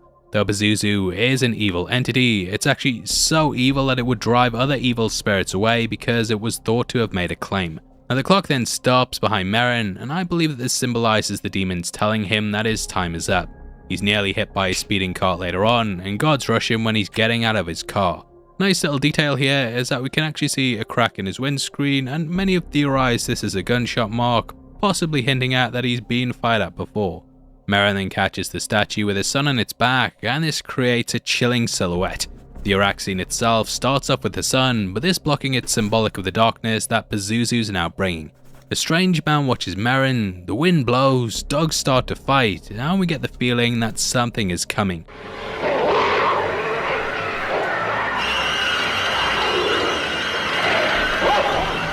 Now from here we cut to Georgetown, which is where we're introduced to Chris. After hearing some strange noises in the attic, she goes into Regan's room to find the window open and the curtains blowing in the wind. Pazuzu has arrived, and we later learn Regan's been communicating with someone called Captain Howdy through the use of a Ouija board.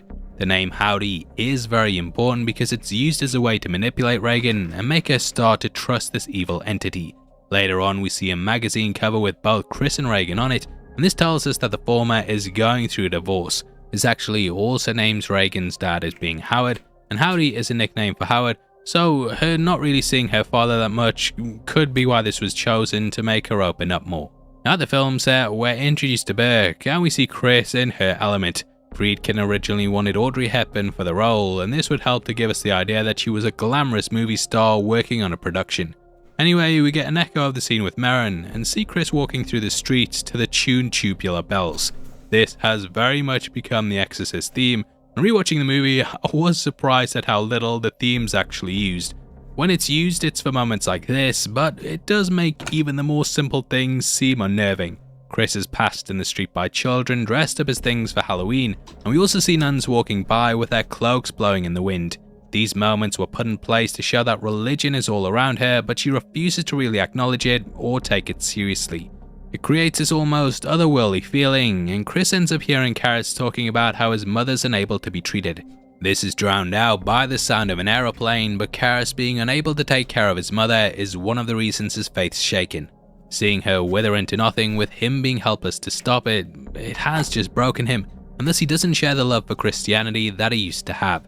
He refuses to help a homeless man that claims to be a Catholic and walks through downtrodden neighborhoods refusing to acknowledge the rot. Sound is used expertly too with a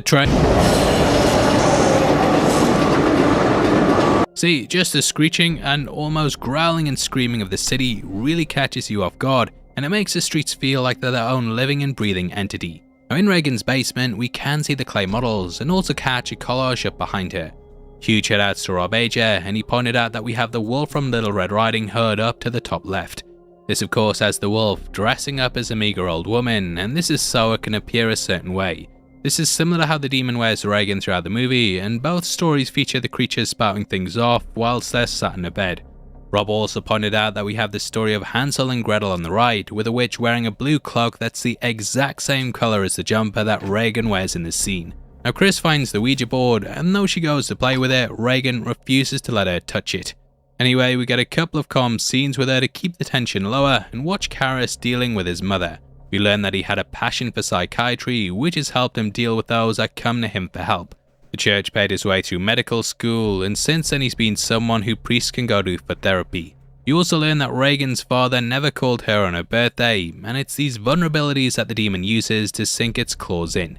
Now we cut to Chris waking up in the night, and on her bedside we can see a picture of Regan clasping her hands together.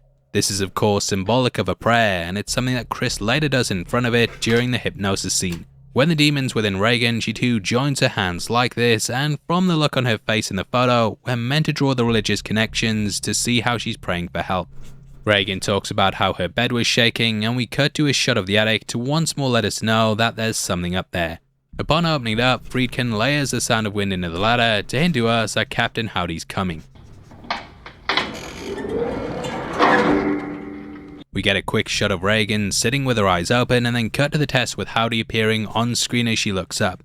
In the waiting room we see two boys fighting, and this may be building off the back of the two dogs fighting at the start of the movie.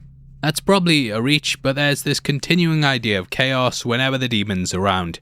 Doctors are unable to see what's going on, and thus they just prescribe Ritalin and hope the problem goes away. Anyway, we see Karis visiting his mother in an asylum, and this was actually done for real with many of the women being mental patients. Using hidden cameras, Friedkin films some of these moments, and the dress and bed shots we see echo the look Regan gets later on. Now from here we go to the party and meet Father Dyer. Played by an actual priest, he helped to consult on the film and also advise things. It's through him that we learn Karis' mother passed away after being left by herself, and though it's a throwaway line, it shows the movie wants you to connect the dots yourself. Now that's very much the case when it comes to Burke's death too. We catch him insinuating that one of the staff members who works for Chris is a Nazi, and later on he's found at the bottom of the steps. His head is completely turned around, and with Regan's bedroom window being close to this, it is suspected that he was thrown out of it. Now Pazuzu actually confirms that they killed Burke by making fun of his twisted head and saying this.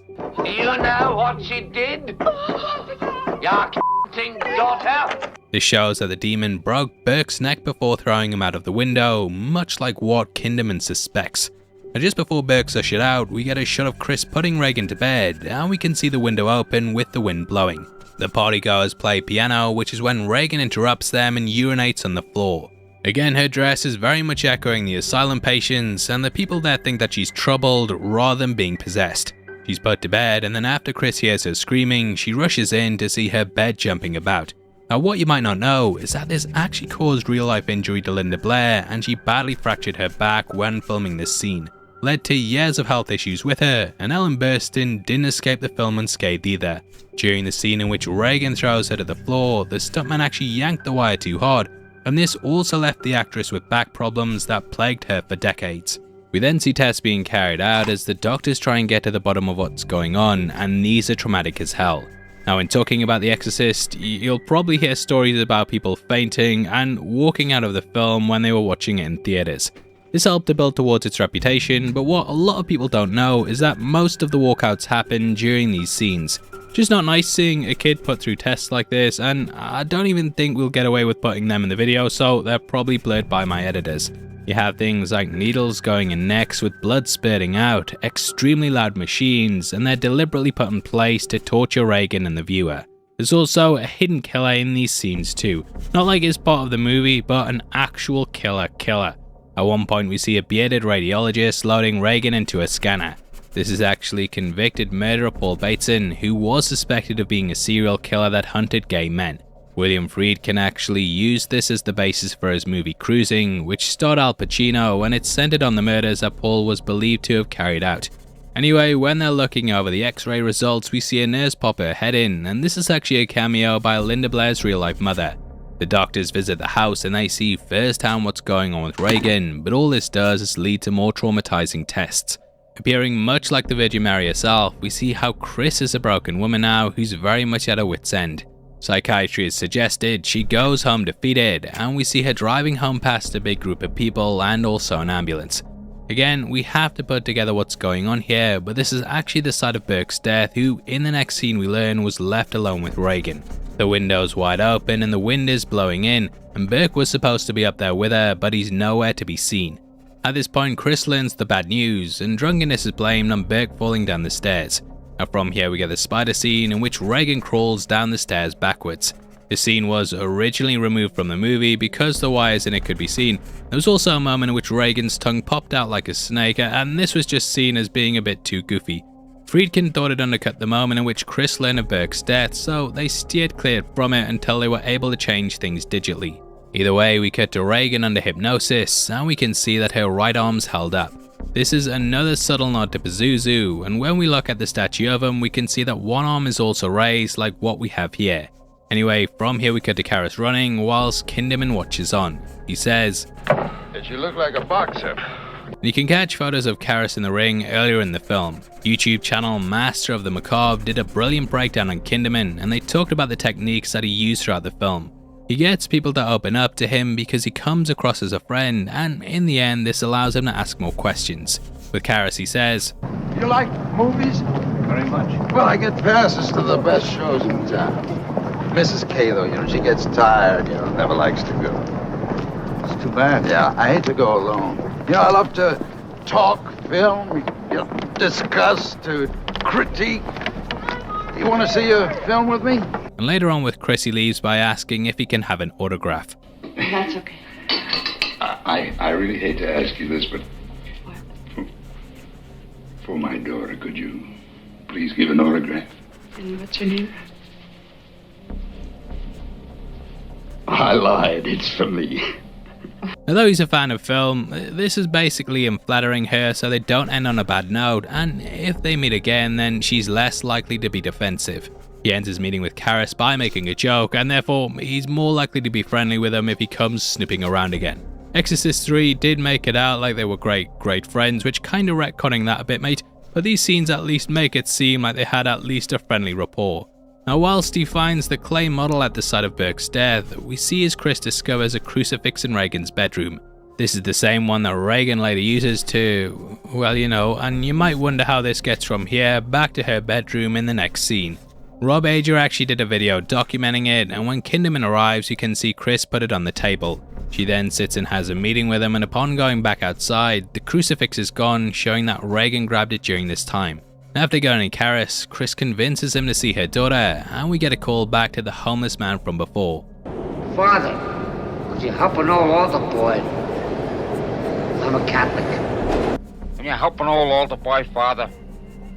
Regan also vomits on Karras when he asks questions. As I'm sure you can guess, this was done only in one take, and the reaction to it is actually real. It was supposed to just hit Jason Miller in the chest, but it missed and went into his face, which is why he looks as shocked as he is. He does think Regan is faking it though, due to the demons saying they're the devil, and also the fact that they don't know Karis's name. Even though she's strapped down, we also get a creepy shadow looming in her window, which Kinderman sees from across the street. Now we cut to Karis listening to tapes, and can also catch a banner that says Tasukiti. Butchered that, but the word means help me in Japanese, and this phrase also appears on Regan not too long after. Now this was achieved by Linda Blair lying below a foam latex replica of her stomach with the words being written on with a paintbrush and also some cleaning fluid. Both the foam and fluid had a reaction with one another, which then caused the words to bubble up and come out. Anyway, we begin the first exorcism of Regan, which is carried out by Karis. What an excellent day for an exorcism.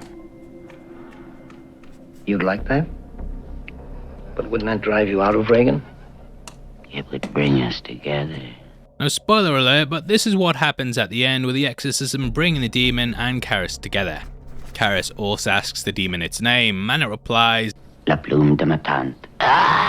This translates to the pen of my aunt, and it's a phrase that's become a joke in French education because it's taught to people trying to learn the language, even though it's completely nonsensical. Now later on, Marin asks Chris if Regan has a middle name, and in Catholicism, they actually have a tie to possession. A long time ago, it was thought that demons needed to know your name in order to possess you, and thus having a middle name meant it was more difficult because people rarely used them. Now though he says he used holy water, Karis reveals it's actually just tap water, making things seem less supernatural. However, upon recording her screams, he's able to play them backwards. Kind of feel like this might be another Stairway to Heaven by Led Zeppelin, which was released just 2 years prior. Was said to have satanic messages in it if you played the song backwards, and it might be kind of referencing that, though it could also be a reach. Now in the screams he hears the word Marin, and upon requesting an exorcism from the church, that's who he's paired up with. Marin's past is revealed, and he arrives and puts the demon through the exorcism. Nowadays, the breath would just be done digitally, but to me, you can always tell when they fake it, like my last girlfriend. Here though, they had to chill the set and have it below freezing in order for it to be cold enough to produce these effects. I think Linda Blair really comes into her own here, and she embodies the demon in her amazing performance. I think you'd be hard pressed to find a kid who could pull this kind of thing off, and she really turns it into a twisted and horrifying monster. The effects do a brilliant job too, with the head spinning added in, and they even have breath coming out of that to make it seem less fake. Now she's also aided by Mercedes McCambridge, who was hired to perform the demon's iconic voice. Before recording, she swallowed raw eggs, chain smoked, drank lots of alcohol, and it all helped to mess up her voice for the film. Now you can really see why so many movies have tried to imitate this, but they really fail to capture the level of fear and subtlety The Exorcist brings. Though they have a lot of over-the-top things happening, they also have the more chilling horror, such as Karis entering the room by himself to find his mother sat in bed. Karis's biggest, I guess the word is regret, his biggest regret is that he feels like he abandoned his mother to die on her own. Though he tried to be there, she passed away in her bed, and the demons tormenting Karis here by manifesting as her. She also puts on her voice, and Marin decides to take over, which allows Pazuzu to enact its part of the plan.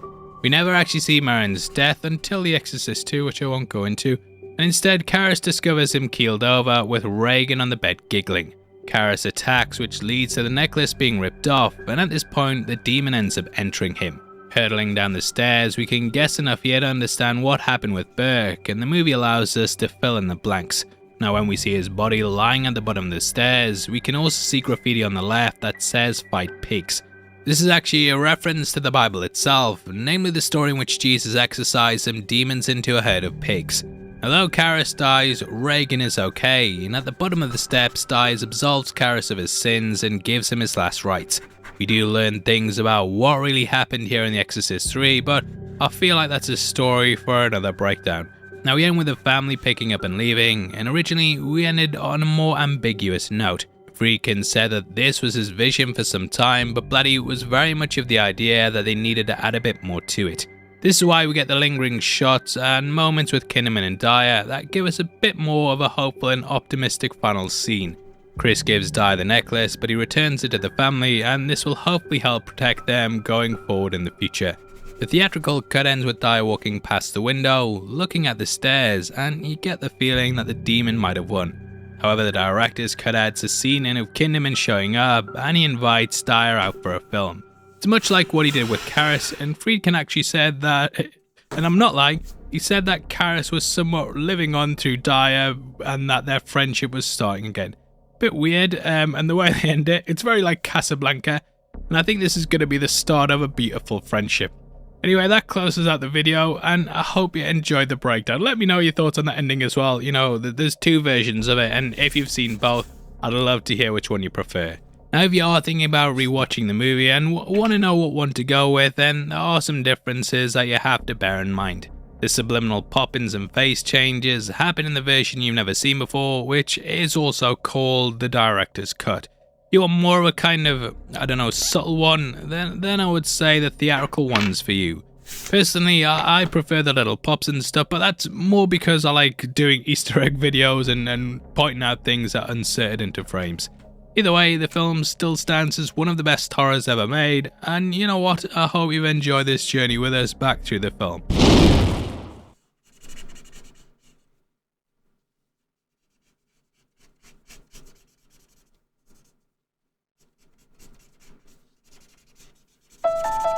Especially important is the warning to avoid conversations with the demon.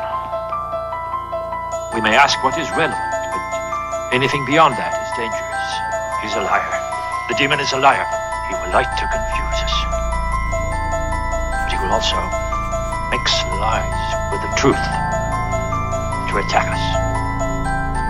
The attack is psychological, Damien, and powerful. What an excellent day for an exorcism.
In 1973, the movie adaptation of William Peter Blatty's best-selling novel, The Exorcist, first spun audiences' heads with its dizzying depiction of a young girl possessed by a demonic spirit known as Pazuzu. But long before he took hold of the silver screen, Pazuzu had already commanded fear and fascination as an ancient demon of Mesopotamian myth. Today, we're talking about the true story behind the demon that terrorizes The Exorcist. But before we do that, make sure you subscribe to the Weird History channel and let us know in the comments below which true-life ghost stories you'd like to hear about next. Okay, the power of weird history compels you. The demon Pazuzu is never actually mentioned by name in The Exorcist, but he makes his presence known early on as an unforgettable, foreboding statue seen by Father Merrin during an archaeological dig in Iraq during the opening of The Exorcist. In Blatty's novel, the statue is directly referred to as a depiction of Pazuzu, but in the first Exorcist film, the only hint to the ancient demon of myth is his unique appearance.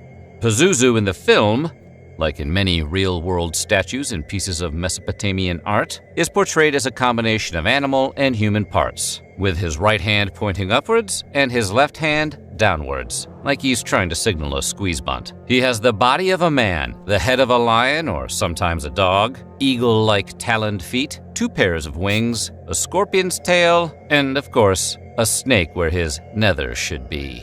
No wonder he's so angry in that movie. Even though director William Friedkin never felt it necessary to refer to the demon by name, Pazuzu made an impression just fine. After all, Pazuzu had been making his presence known for quite some time before his big screen debut. The demonic god enjoyed his first height of popularity from 2000 BCE to 1000 BCE.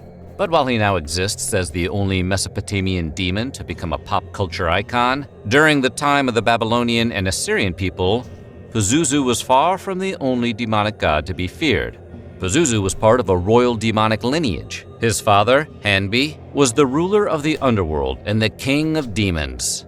Oh man, even demons have complicated royal lineages. Not everything needs to be an HBO show, guys. But it was Pazuzu's brother, Humbaba, who was the first member of the family of deities to achieve popular notoriety, thanks to the poem The Epic of Gilgamesh.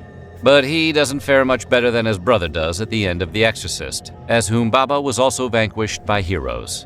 But while he failed in the context of that epic poem, Pazuzu's brother paved the way for the demon god in popular culture.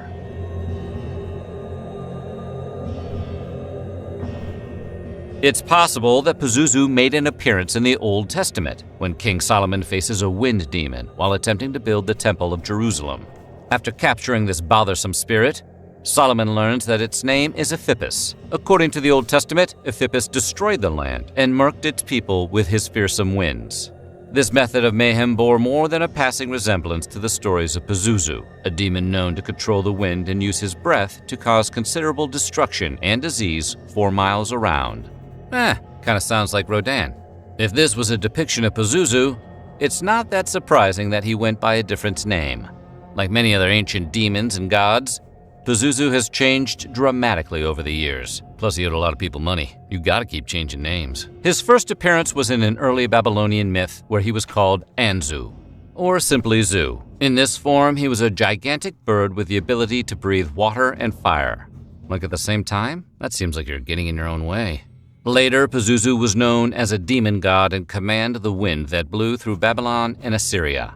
These winds were feared by the people of the times, as they often had the power to cause famine, bring locusts, and unleash destructive storms. This is why ancient people often decided to appeal to Pazuzu directly, through worship, pleading for him to control the winds in their favor.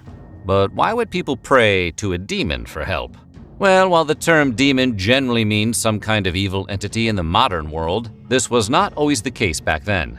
The English word demon is a translation of the Greek word daimon, a word which simply means spirit. In ancient Mesopotamia, demons were not always evil, but even evil demons, like Pazuzu, were still capable of doing good, if they felt like it.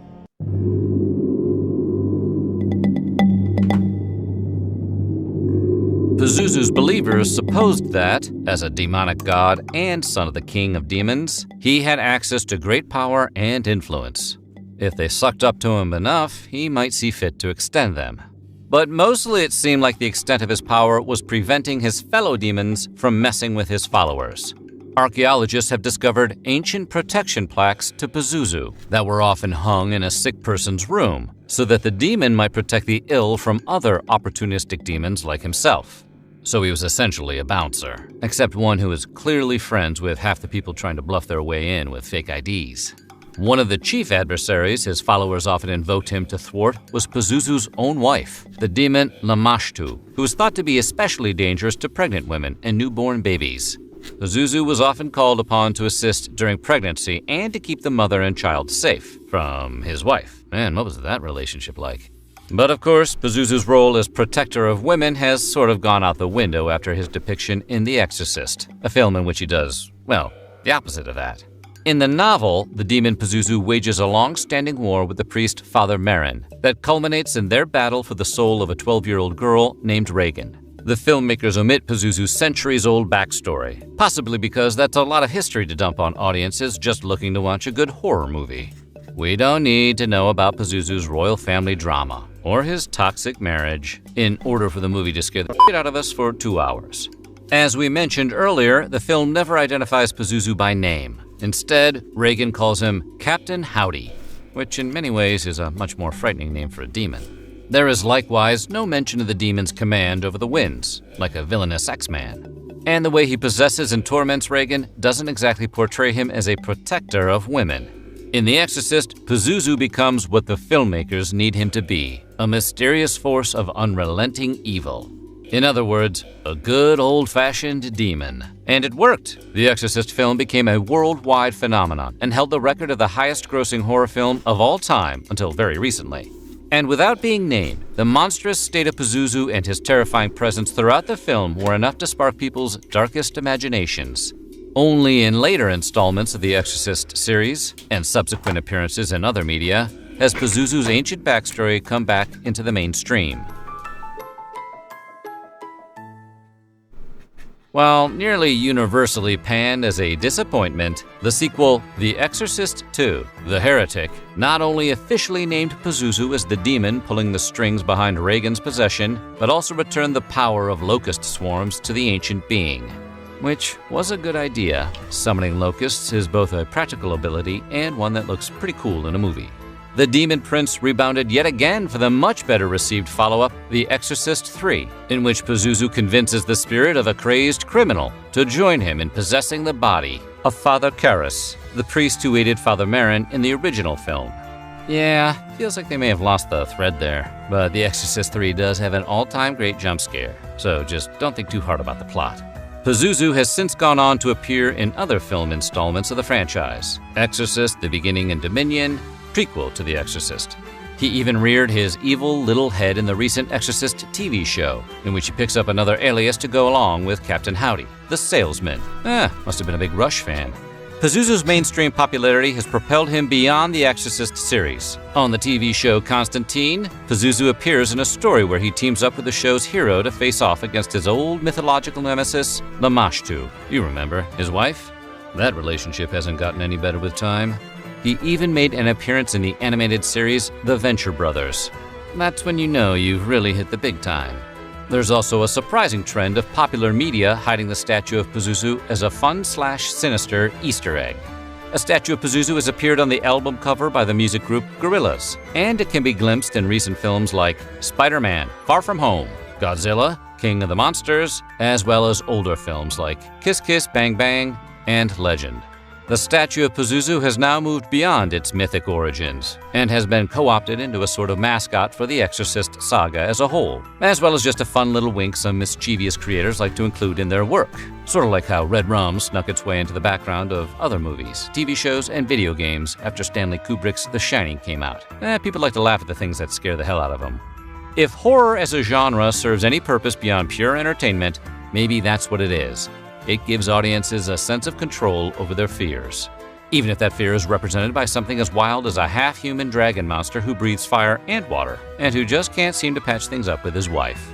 With a new Exorcist movie currently on the way, the stage is set for Pazuzu's uniquely bizarre image to take hold of a new generation of horror fans. Just please don't turn the pea soup scene into a TikTok challenge. Or wait, on second thought, please do. He brought you low by his blood-stained cross. Do not despise my command because you know me to be a sinner. It's God himself who commands you. The majestic Christ commands you. God the Father commands you.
Regan MacNeil is a cheerful girl. She is 12 years old, heading into her teenage years and all the changes that they entail. Given this, it is only logical for her mother Chris to be expecting her behavior to change. But while Chris may be faced with the bittersweet feeling any parent has when seeing their child grow up, she knows better than to think that this is the only thing that will affect her daughter's behavior. Chris is a movie star, constantly moving from place to place and attracting attention to her life, as well as her daughters. She is separated from Regan's father and has a turbulent relationship with him. Along with the changes brought about by puberty, Chris understands and expects her daughter to be affected by the lives they lead. And as any decent parent in that situation, she is prepared to embrace her daughter and the ways in which she changes, come what may, because her daughter will not change past the point of familiarity. Only that is exactly what happens. In 1879, after burying one of his children amidst the harsh winter, a Cree man named Swift Runner murdered his wife and 5 remaining children. Their bodies were found butchered and scattered across the camp, with clear indication that Swift Runner had committed the grave crime of cannibalism. Swift Runner would be executed, and his case would become one of the most infamous instances of what was then called Wendigo psychosis by the psychiatrists of the time. To the Ojibwe, Cree, and other indigenous peoples of the region, it was no illness that had led Swift Runner to murder and consume his loved ones. They believed that the terrible deeds of the man had been done under a malicious influence. The idea of possession is intrinsically tied to mental health because it is intrinsically tied to behavior. If in the past people thought themselves or others possessed, it is because they experienced things that led them to believe that that was the only logical explanation. The Wendigo is a folklore monster of many peoples living in the American North. It is a demon associated with greed and hunger, and it is said to corrupt individuals with a maddened desire for human flesh. Amidst the harsh cold of winter, it is not hard to imagine that people whose mental state was fraught by the worsening conditions were less hesitant to resort to cannibalism, and maybe even kill others in order to survive. Because the actions of those who committed these crimes were so unlike what they had habitually displayed to their loved ones, so unfamiliar to them, it was not a stretch to consider that there was an external interference by a demon, evil spirit, or other such malevolent entity. This is the question that The Exorcist asks of us. What if they were right? What if demons exist and act in the way that we have always feared?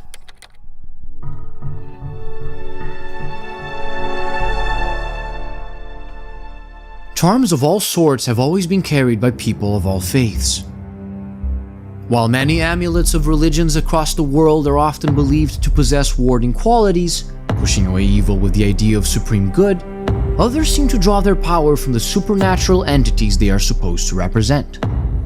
An example of this are the statues of the Egyptian god Bes, a benevolent trickster, protector of children and pregnant women who scares away demons with his ugliness. It stands to reason that people would carry the symbols of good-natured entities in order to receive their protection. However, there are other kinds of charms that ward off dark entities, not because they represent something good, but because they represent a greater evil. This is a carving of Pazuzu, king of the Lilu wind demons of Mesopotamian myth. It is he who speaks out from within Regan, claiming her as his own. Like Bes, Pazuzu was a protector of women, children, and childbirth. However, he did not do this out of kindness. Pazuzu's rival, Lamashtu, was said to take children from their mothers while they breastfed to devour the infants whole. The demon protected them as a way to slight his rival, not out of kindness or concern. What little is left to us paints Pazuzu as a dark being associated with agony, suffering, and disease. Superstition led Mesopotamians to wear charms of Pazuzu as trinkets to ward off lesser evil spirits and keep them away from their homes. But this did not mean that Pazuzu was welcome in these homes. Far from it. After all, it is not hard to imagine that Pazuzu's interest in women and children was far from innocent. True to his form as a demon, Pazuzu first appears to Regan under the guise of Captain Howdy, an imaginary friend, before he slowly reveals his true colors and begins his grinding assault on her mind, fully intent on gaining control over her. Which begs the question, why did Pazuzu possess Regan? There are two in-depth analyses by film critic Rob Ager which respectively cover a theory regarding Regan and the opening sequence of The Exorcist, both of which we need to briefly address as they offer some interesting interpretations we cannot ignore. In the first video, Ager discusses a theory according to which Burke Dennings, a friend of Chris and the director of the movie that she stars in, was secretly inappropriate with Regan.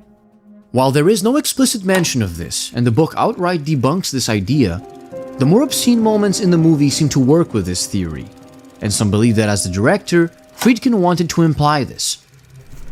It gives a clear source of trauma to Regan which the demon can exploit, and it is also consistent with the idea of evil against evil. Pazuzu would at first be subconsciously welcomed by Regan as a way to defend herself against Dennings. And while the man is indeed killed after being left alone with Regan, Pazuzu is not simply going to leave afterwards.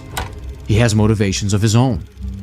In his second video, Ager argues that there are many ways in which Pazuzu's symbolism bleeds into other parts of the movie. One of these, for instance, is his aggressively sexual nature, as expected of a demon whose genitalia are living snakes. Which could be another explanation for why Regan behaves in the way that she does after the possession. But there are two central aspects of Pazuzu that are indisputably put on display by the movie. First is his nature as a demon of the wind. Aside from the obvious moments when the wind blows to remind us of Pazuzu's malign presence, the more subtle implication is that, like the wind, Pazuzu is invisible. What made mental afflictions and possession indistinguishable in the past was the fact that there is no visible sign of the demon besides the changed behavior of the victim. Victims of conditions like epilepsy were often thought to be possessed, and acute mental conditions that caused hysteria and agitation were most likely perceived in the same way. Ironically, Pazuzu's influence over Regan is at first mistaken to be a disorder of the nerves because the outward symptoms are similar to those of the condition. This leads us to the second central aspect of Pazuzu, his nature as a demon of sickness and disease. Regan being evaluated by the best doctors that money can afford, using the most advanced technology of the time, leads to nothing, because Pazuzu is not a mere disease. On the contrary, he has mastery over diseases, and the way in which Regan's body deteriorates and becomes infected as the movie progresses is a clear indication of this. He is showing the human doctors what disease looks like, and making it clear that he is far more than a mere illness. In essence, as a demon, Pazuzu is undetected and unexplainable until he willingly decides to show himself. In showing that modern science and medicine are powerless before him, he is sending a message. If you wish to take me away from my prize, you will need to use the old ways. And there are few who still know them. As much as some of the sequels that followed would like to say otherwise, I prefer the interpretation that Regan is not necessarily what Pazuzu is after. Regardless of why Regan was vulnerable to him, Pazuzu has found his way into her. He will gladly take her as a prize, but as a demon, he is privy to secret ways that mere mortals cannot understand. He knows that if he takes over this child and torments her, there are those who will eventually come to try and save her. An old enemy and a new one.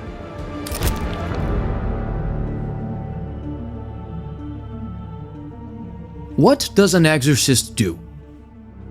The obvious answer is that they perform exorcisms, rituals meant to remove whatever dark entity is possessing a person from their unwilling host. But the goal of the exorcism is not the destruction of the demon. A firefighter does more than put down fires. In fact, one could even say that often the last thing a firefighter does is stop the flames. Before anything else, a firefighter saves lives.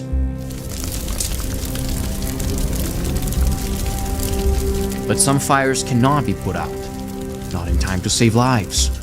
And that is when the firefighter must enter the burning building.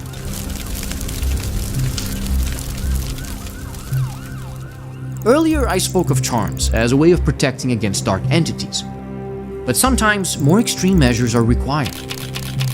Across human cultures there are plenty of rituals designed to rebuke the malice of demons, and even to destroy them. Of course, these rituals were not merely meant to be practical.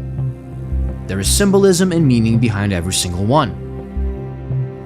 Wendigo ceremonies were conducted by the Ojibwe to remind themselves of the darkness that lay just outside of the norms that they, as a people, had set for themselves since time immemorial. The mask-bearing, backwards dance around a drum served both to ward off the Wendigo and to impress upon people the dangers of unfettered greed and malicious desire.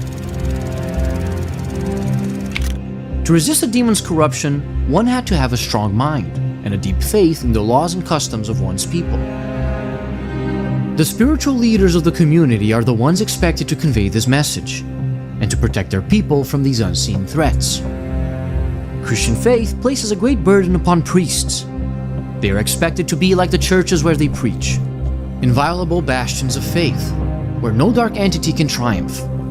Few are those who live up to this expectation.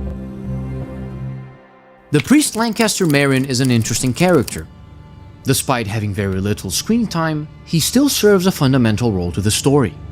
He is the titular exorcist. and he earned his title by performing an exorcism and removing a demon from a child in his youth. While this is only explicitly revealed to us later in the movie, the opening sequence makes it clear to us who that demon is.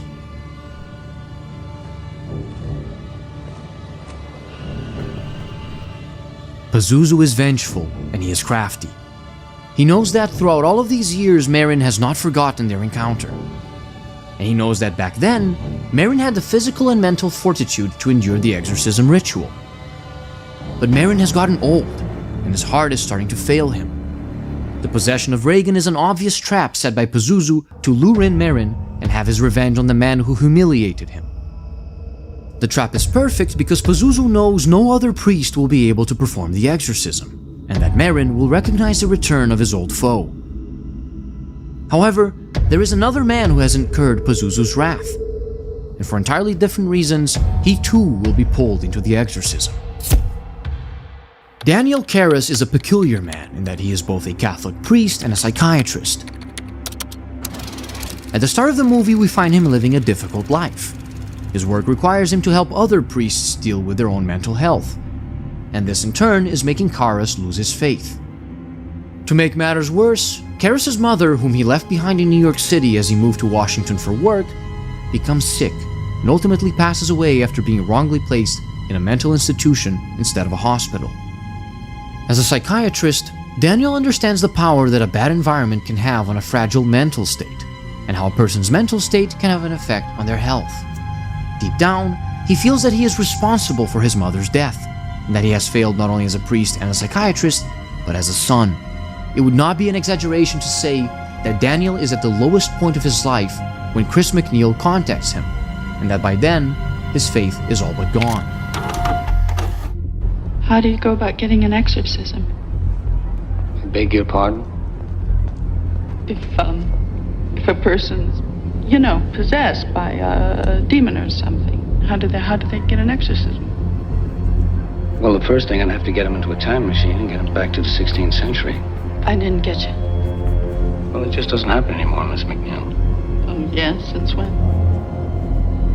Well, since we learned about mental illness, paranoia, schizophrenia, all those things they taught me at Harvard. Miss MacNeil, since the day I joined the Jesuits, I've never met one priest who has performed an exorcism, not one. In a way, as he says this to Chris, Karras is also trying to convince himself. In losing his faith, Daniel has stopped believing in many things, not only concerning demons and their powers of possession, but concerning the afterlife. This has allowed him to purposefully deny a possibility that gnaws at the back of his mind. That the mother he left alone to die is now in hell. Karras' fear is shown to us through a nightmare. It is in this haunting sequence that the priest and the demon first come into contact with one another. When Daniel meets with Regan, his psychiatric logic is slowly supplanted by a growing unease at the understanding that he is indeed witnessing a real possession, and that he has already met the demon in question. As he confronts Pazuzu, the demon taunts him with his mother's voice and with the fact that he abandoned her. Dime, why you do this to me? This showcases the greatest advantage that demons have over humans. Nothing can be hidden from them. We are not merely familiar to them.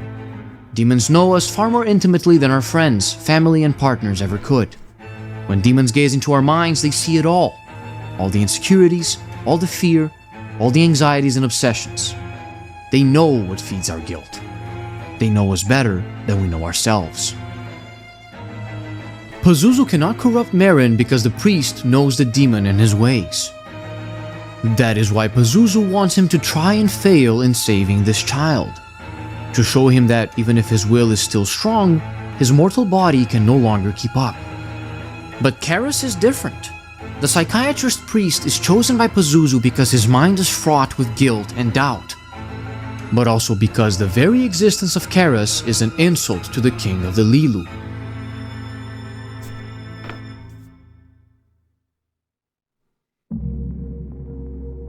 Through cruelty, ignorance, and fear, mankind has tormented itself for time immemorial, and been the cause for each other's mental anguish. But in equating the demons of the past with mental illness, Daniel robs them of their legacy. It is as if to say that all behavior that has ever strayed from normality is due to the human mind, and to the human mind alone.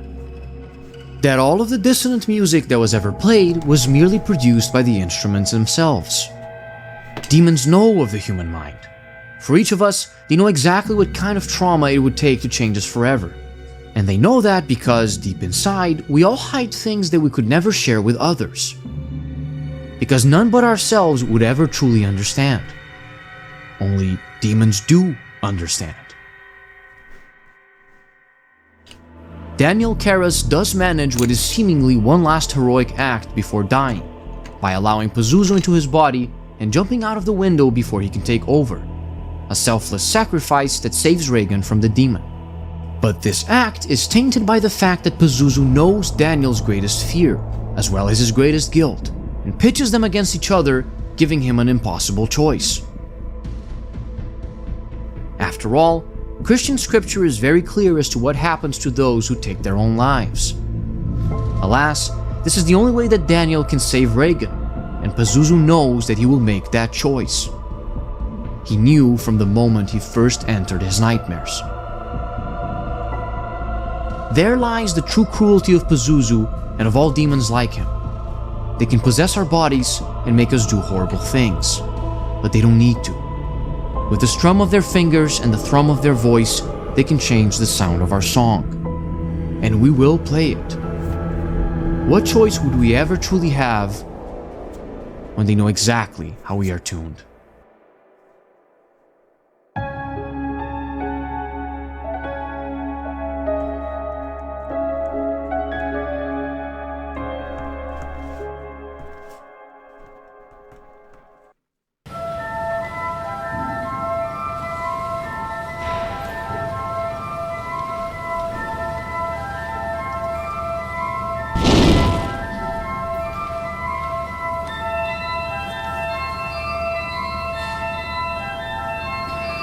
When it comes to scary movies, The Exorcist is considered one of the scariest movies of all time. In fact, when it came out, people who went to go see it got so sick and was so bothered by it that people even threw up in the aisles. Some people even ran out of the theaters, and to this day, people won't watch it. People are terrified of this movie, probably because it's based off of actual events that took place in both Maryland and here in St. Louis. Right down this street, actually. Getting a little nervous about this one. I went to check it out. The manager of the National Theater in Westwood says that there indeed are at least a dozen people who faint or become ill during every showing. But The Exorcist is still drawing sellout houses for every performance, complete with lines around the block. I spent an evening in the lobby just to see if people really do come stumbling out in the middle of the picture, as reported. They did, so I asked them why. It just scared me to death. Things just like this, really scared me to death. I'm just nervous. Do you remember what particular scene it was that When she was in, what was it? When she was in a room, the doctors came in, and I guess it was when she was talking the devil's voice. Oh, God, I can't believe it. All right, let's see what Keep away! This hour's mine! Are you going to go back in and see more of the movie now? Probably, yeah. What are you going to do right now? I don't want to see it, but my curiosity's killing me. I have to see it. I fainted like 10 minutes after the first beginning of the movie. And I walked out, and they gave me some water. Yeah. Do you remember what caused you to faint? Well, they started that spinal tap or whatever, so. And I started closing my eyes, and I could hear the gagging, and I was getting sicker, and I walked up the aisle with my friend, and I was just ready to pass out. Yeah. I passed out in about the first half hour, yeah. Do you remember what it was, what scene it was that affected you so much? Convulsions, when she took convulsions. Because I have a little girl, and it was like watching my little girl. I think it's disgusting. Why? I don't know, it doesn't, you know, it doesn't make me want to get sick like everybody says. It just, my legs are just going, "Nyeh," and I want to go in the lobby and not watch it, and I have to cover my ears. What was it that made that happen? Just when she started talking like devil coming out of her. Bleh. How about you? I can't even describe it. It's so horrible. It just, Are you guys I don't know why I waited 4 hours to see that. The devil made her did it, I bet.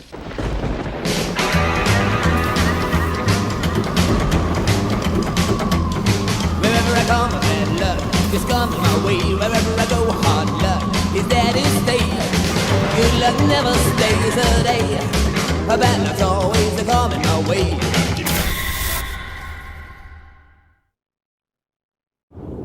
For those of you who do not know, The Exorcist follows a 12-year-old girl by the name of Regan, who's played by Linda Blair. And after playing with a Ouija board, she contacts a spirit that she calls Captain Howdy. She becomes possessed, and things just kind of take a very nasty turn, and people never look at pea soup the same again.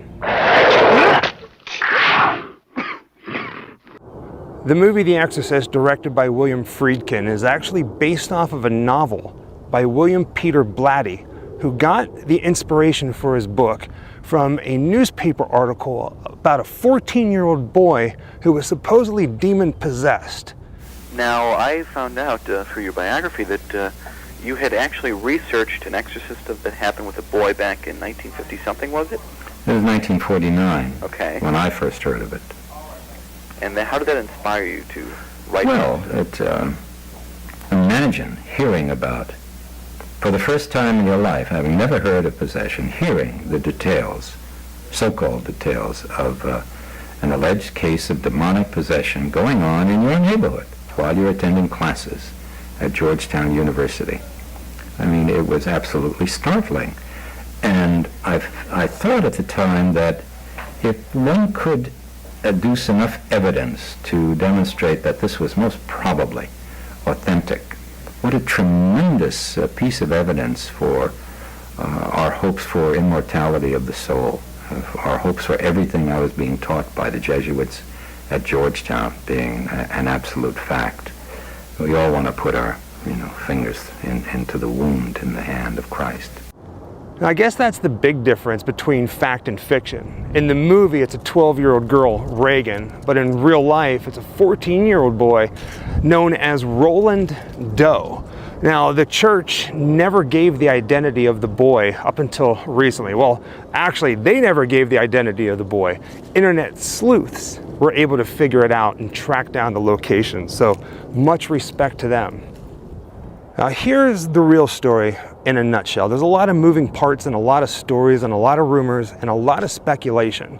Now, right now, I'm walking down a sidewalk on Roanoke Drive to the house here in St. Louis where the exorcism took place.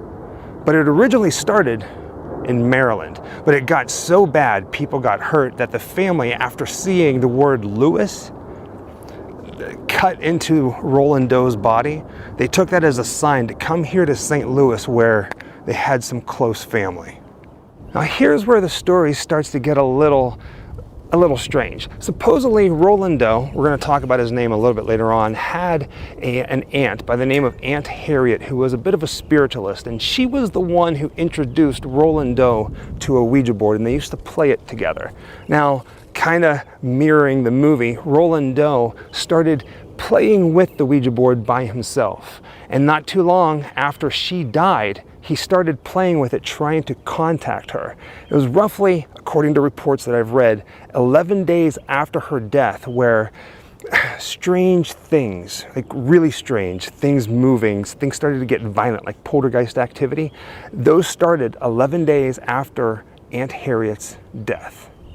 Now, I do want to point out as well that in the movie, The Exorcist, it was the Catholic Church that was performing the exorcism, but in real life, since the family was Lutheran, they actually seek the help of Lutheran church officials. It wasn't until they moved here to St. Louis when the Catholic Church got involved. Now, when Roland Doe and his family came out here to St. Louis, this is where their close family was living, on 8435 Roanoke Drive in the Belle Noire section of St. Louis. Now, I reached out to the family and I thought we had something set up, but sadly we can't get inside the house to see where Roland Doe's bedroom was. But it is believed to be on the second floor, don't know where the exorcism here in St. Louis took place. Well, the beginning of it. Everything that went on inside this house was very well documented by one of the priests who was there for the exorcism. He actually kept a pretty detailed diary of it. In fact, that diary was actually used by William Peter Blatty whenever he was writing the book. So that's kind of cool, a little piece of information, right? Now, things inside this house started getting violent, just like in Washington, D.C. Instead of somebody being cut, there was one point where Roland Doe actually broke free and punched one of the priests in the nose, breaking his nose in the process. Now, if I'm not mistaken, it was only about 2 weeks that the exorcism was actually here, taking place inside this house. He was only in here for 2 weeks until he was moved to another location. Now, here in St. Louis, to be completely honest, there's 3 different locations that the exorcism took place. When you think of The Exorcist, I know you think of the house and the stairs made famous from that terrifying movie. And yes, I said terrifying movie because it still terrifies me when I watch it today. I absolutely love religious horror. But we walk history. There's so much more to the story. I heard once, or maybe I read somewhere, that every story is based off of real life, right? I mean, I guess that's the human nature. Everything, every bit of creativity is based off of something that happened in real life. And this is just part of the story of The Exorcist. Now, before we head out to the other locations, let's go ahead and give you the true identity of the little boy. His name was Ronald Hunkeler. I think that's how you say it. Hunkeler. Now, Ronald, a little bit of difference from Ronald and Roland from the priest's diary.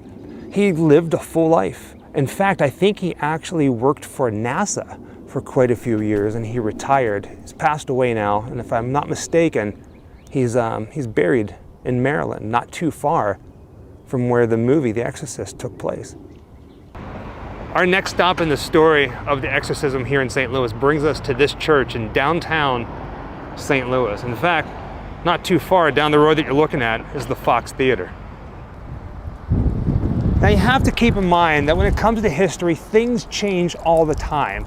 The exorcism took place in 1949, and at the time of recording this, it is 2022, which means it was over 73 years ago that this took place. Now, this church is still standing. It's probably one of the most beautiful ones here in St. Louis, but the exorcism actually took place in the back of this church briefly. I think it was maybe a month that they were here, but way in the back there was a rectory. It's no longer standing. They actually tore it down to make way for a newer building. But this is where Roland Doe was held, where they performed parts of the exorcism back in 1949. Just want to walk back here and just kind of get a feel. I mean, come on, 73 years ago, of course, things are going to change. But it's still pretty wild to just be walking this history. There is a plaque here talking about some of the history that happened here, but I know it's not the happiest of moments here in St. Louis, but I was really hoping that there'd be something stating, hey, this is where this famous, infamous piece of horror history happened. But nothing. Of all the places, I don't think the church would acknowledge such a thing, really. Right? I mean, even at the time, they were so hush-hush about it. Yeah. They're still kind of hush-hush. Right? After the movie The Exorcist came out, the church was not too happy about how it was depicted. I'm talking like green pea soup and crucifixes going into places they probably shouldn't have been going. And the funny thing about what happened, they said, no, that's not how we roll. That's not how exorcisms happen. But they never once denied that an exorcist an exorcism took place here in 1949. Dare I say, it definitely is a beautiful day for an exorcism. Oh man. So this is a church that's on the corner of the St. Louis University, one of the biggest university here in St. Louis, right? Yeah. So I wonder how many students know the history like this. Directly behind the church is this building right here, and obviously it's a lot newer. It says the St. Francis Xavier College Church Parish Center. I don't know if this is where the rectory was, but it's definitely behind the building, and everything that we read online, the exorcism actually took place behind the building in the rectory, so we're just gonna go ahead and say that this was it. And we saw a sign that you can actually go into the parish center and buy some candles. So we're gonna go up inside and see if there's something we can take home from the Exorcist church.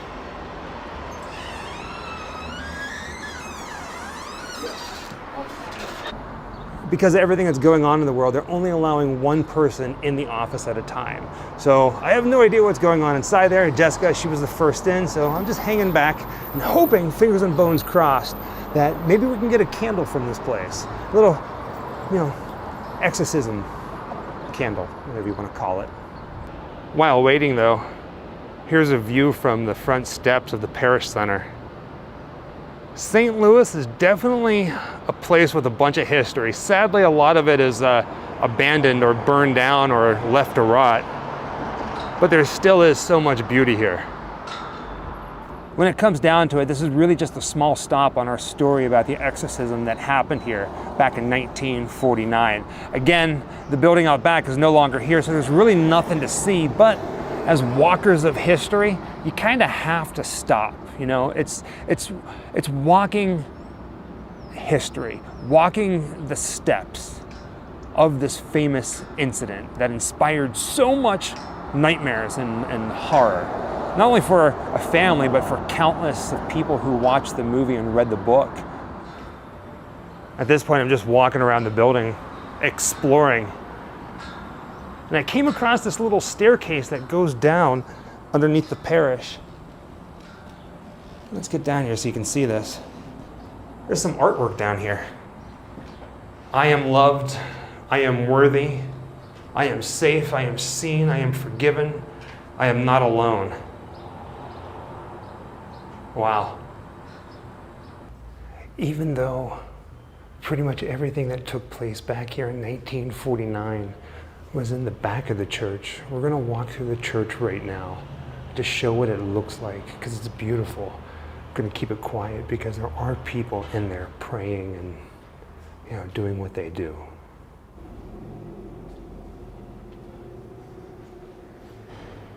Everything's so quiet.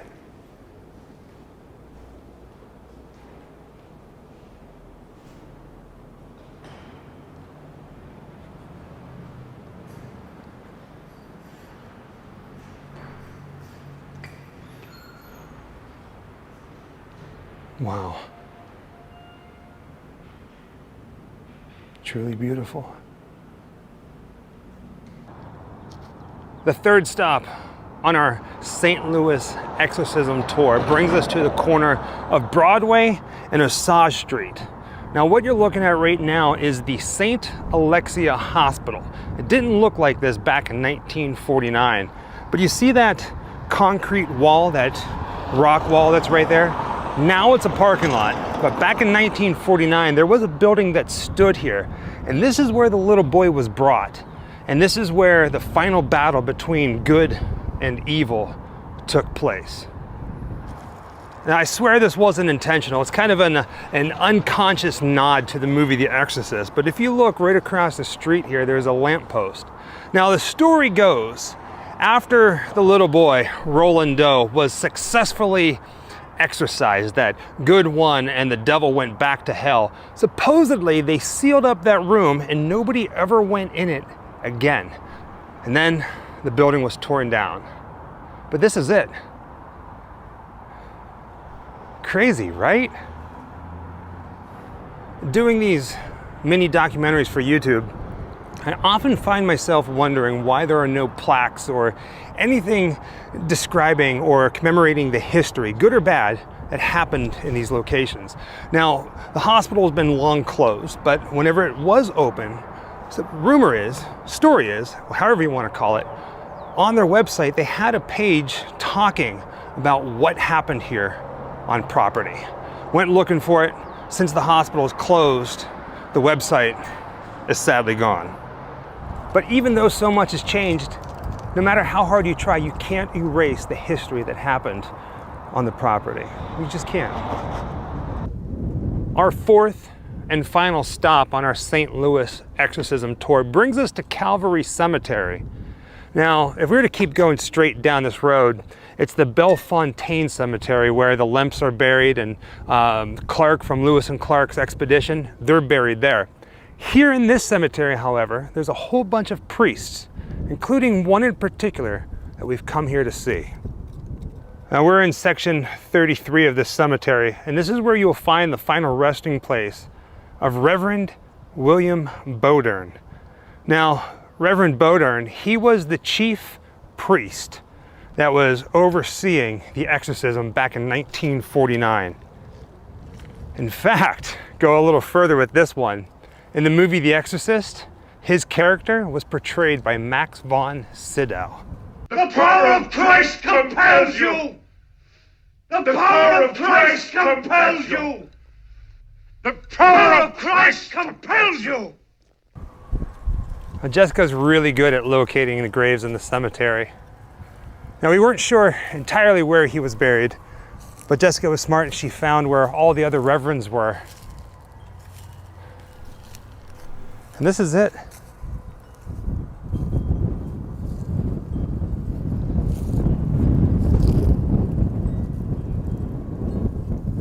And there it is. Just a simple stone. Reverend William S. Bodern, 1897 to 1983.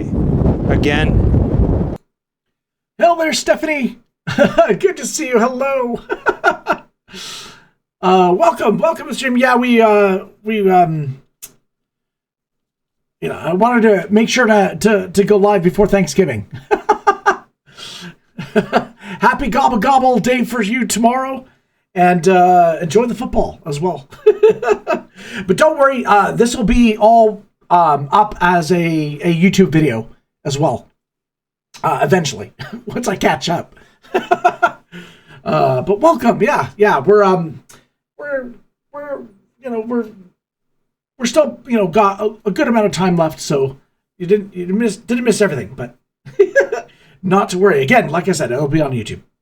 Where did I put my mouse? Oh yeah, here we go.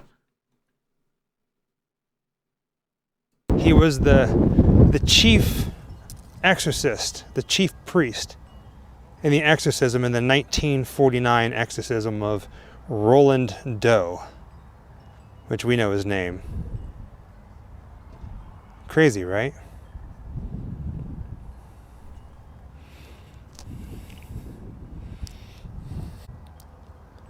And there it is. Just a simple stone, Reverend William S. Bodern, 1897 to 1983. Again, he was the chief exorcist, the chief priest in charge of the 1949 exorcism of Roland Doe. Now, of course, we know Roland's real name. And how wild is it to be standing right here, paying respects?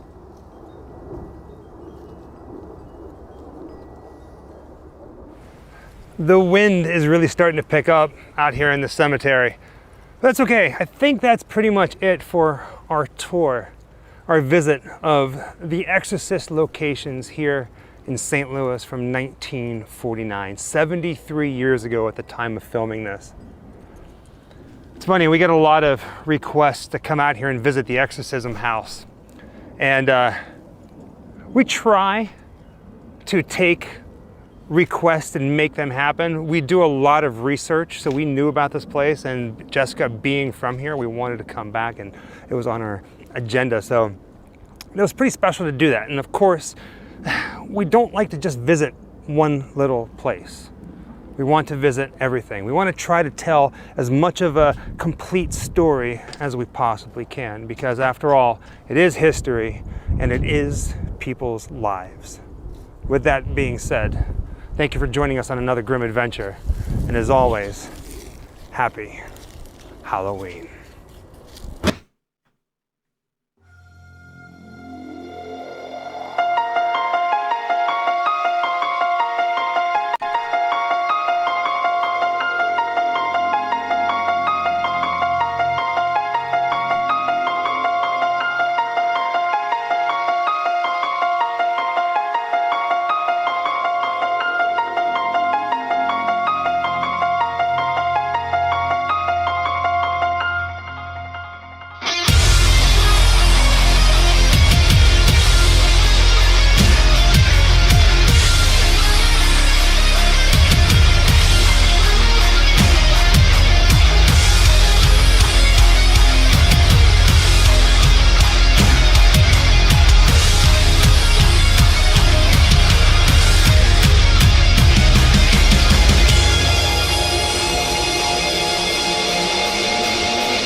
Kill Count, where we tally up the victims in all our favorite horror movies and show you how they were made. I'm James A. Janice, and today we're looking at The Exorcist, released in 1973. The Exorcist follows a young girl who gets possessed by a demon and the two priests who try to free her with an exorcism. But why the fuck am I telling you this? Absolutely everyone watching this video is familiar with The Exorcist. It's The Exorcist, the motherfreaking Exorcist. It's hard to get more famous than this. The Exorcist began as a novel by William Peter Blatty, who adapted it himself into a screenplay. William Friedkin took up director duties and devoted himself to the film to the point of injuring his actors. But hey, at least he seemed satisfied with the final product. Honestly feel it is as close to a perfect film as you can make. Like most successful horror films, The Exorcist would spawn a franchise, including Part 2 The Heretic, often included on lists of worst movies ever made, The Exorcist 3, a sort of crime film that some people think is just as good as the original, 2 prequels made at the same time, The Beginning and Dominion, neither of which I've ever seen before, and last year's Exorcist Believer, which was supposed to kick off a new trilogy, but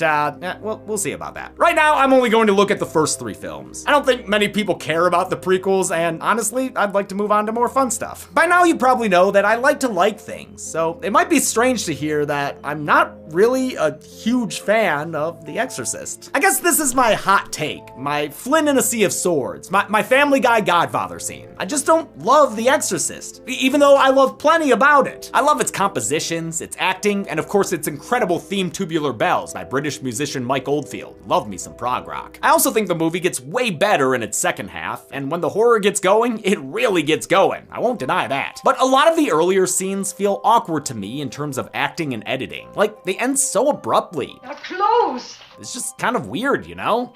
Yeah, I know.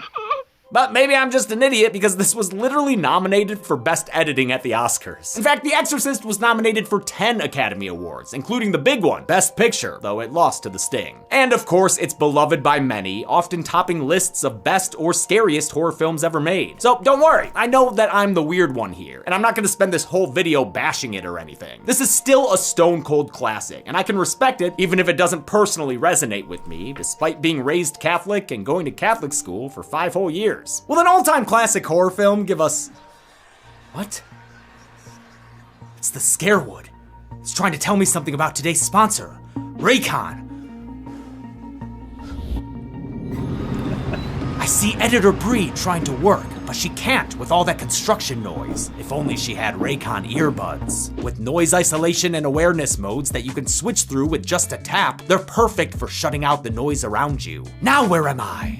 Oh, it's researcher Bella. Looks like she's trying to figure out a Mother's Day present. Someone needs to tell her that Raycons are the perfect gift for moms. After all, with 8 hours of playtime and 32 hours of battery life in the case, mom can kick back and relax with music, audiobooks, or podcasts all day.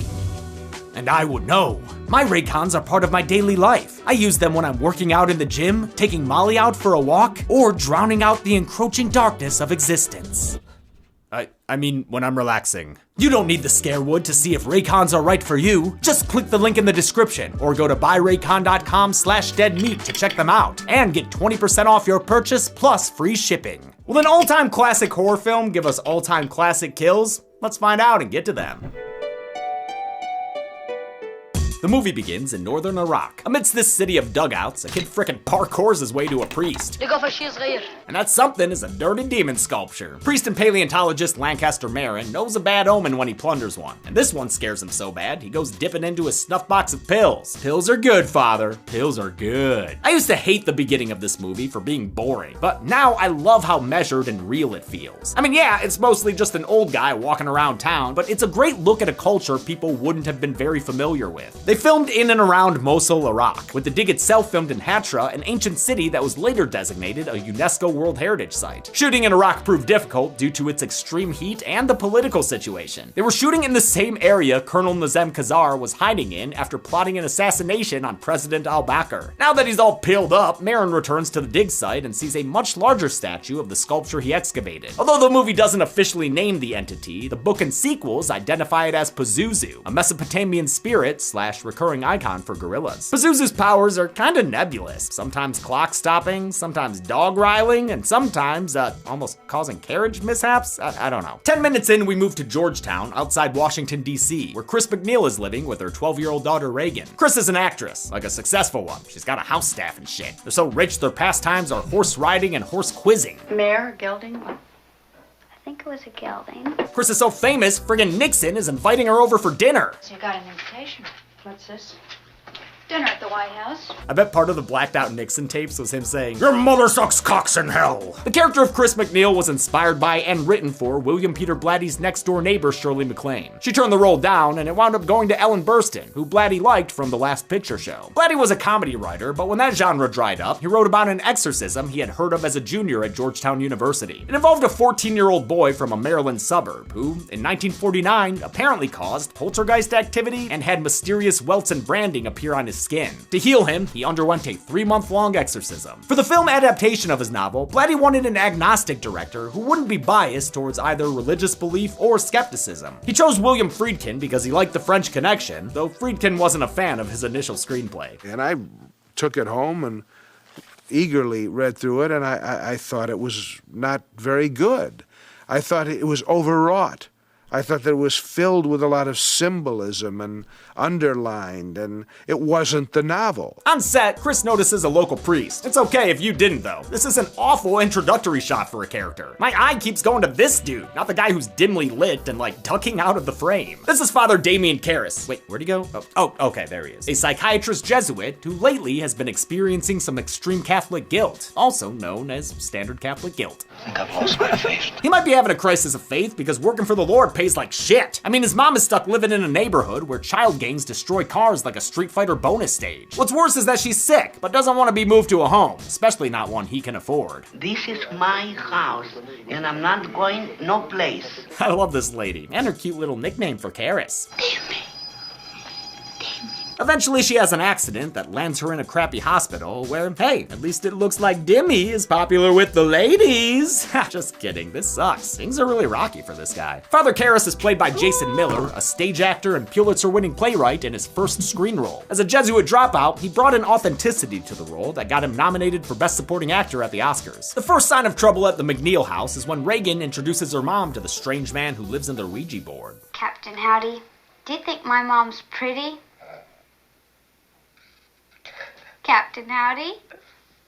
Captain Howdy, that isn't very nice. Wow, he's not only a demon, but a real asshole too. Prior to The Exorcist, Linda Blair was a working child actor and model in New York. While some child actors weren't allowed to audition because of their parents, including a teenage Jamie Lee Curtis, Blair's family wasn't bothered by the subject material. I'm a Christian, and in my religion, we never discussed the devil.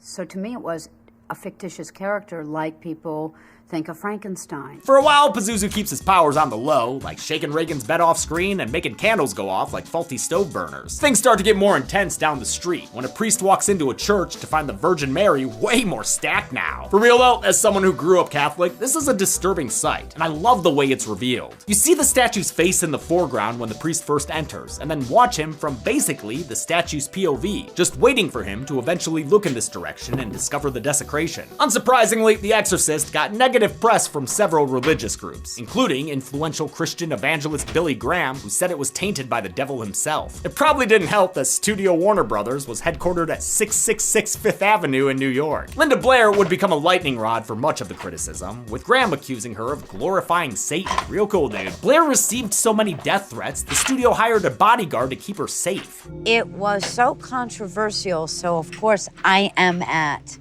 the very pinnacle of all of that. So it all became my fault. Chris has seen Father Karras around town a few times and brings him up at one of her swanky cocktail parties. She gets the lowdown from another Jesuit priest, Father Dyer. He's our psychiatric counselor. Dyer also breaks the bad news. Karras' mother died in the hospital. It happened completely off screen, but since we knew her well, we'll put her on the count. The night gets worse for Chris thanks to her drunken director, Burke Dennings. Dude stumbles around calling her housekeeper a Nazi and trying to fight him. Man, this guy's the worst drunk ever.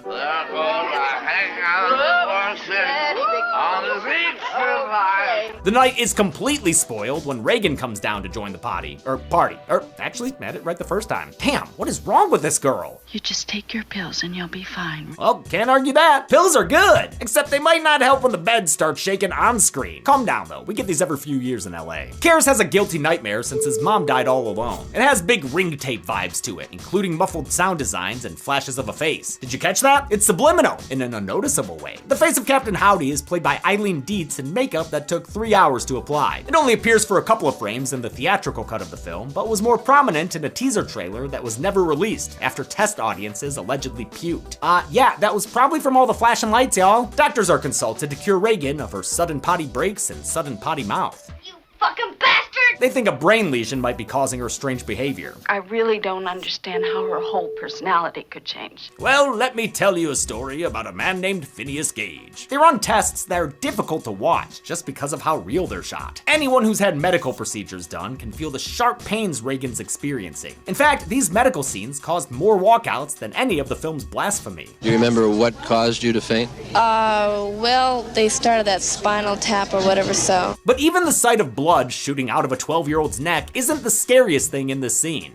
Regan, I'm just gonna move you down at the table, okay? That technician is played by Paul Bateson, a real radiographer who would be convicted of murder 6 years after this was filmed. His further suspected crimes in the Manhattan bag murders targeting gay men would inspire William Friedkin to adapt the novel Cruising in 1980. Regan returns home, but the next house call she gets ends with some intense body rocking and a diagnosis of dead-eyed eyes. This whiplashing required Blair to be braced into a metal harness and manually yanked around. She was eventually injured when the lacing on the harness came loose. That's the footage I use in the movie where I'm crying my eyes out because they are brutally damaging my back. It's one of many mishaps that make up the Exorcist's supposedly cursed production, which saw several injuries and deaths over the course of 15 months. There were 9 deaths, which is an enormous amount of deaths. On top of that, the set mysteriously burned down one weekend when no one was there. They couldn't find any substantial reason that occurred. You can hear more details about these set stories on this movie's episode of Production Tales from Hell, the newest Dead Meat series written and hosted by Chauncey K. Robinson. The somatic scientists officially throw in the towel. I think it's time we started looking for a psychiatrist. Unfortunately for him, when the psychiatrist tries to talk to Regan, she grabs his balls so hard it turns into a music video as he falls to the floor. In fact, they had to build a new camera rig just to capture his agony. It was one of many invisibly challenging setups in the film, none more elaborate than the swing set needed to smoothly follow characters upstairs 2 years before the invention of the Steadicam. With Regan's lips getting ever more chapped, the doctors pitch a new suggestion.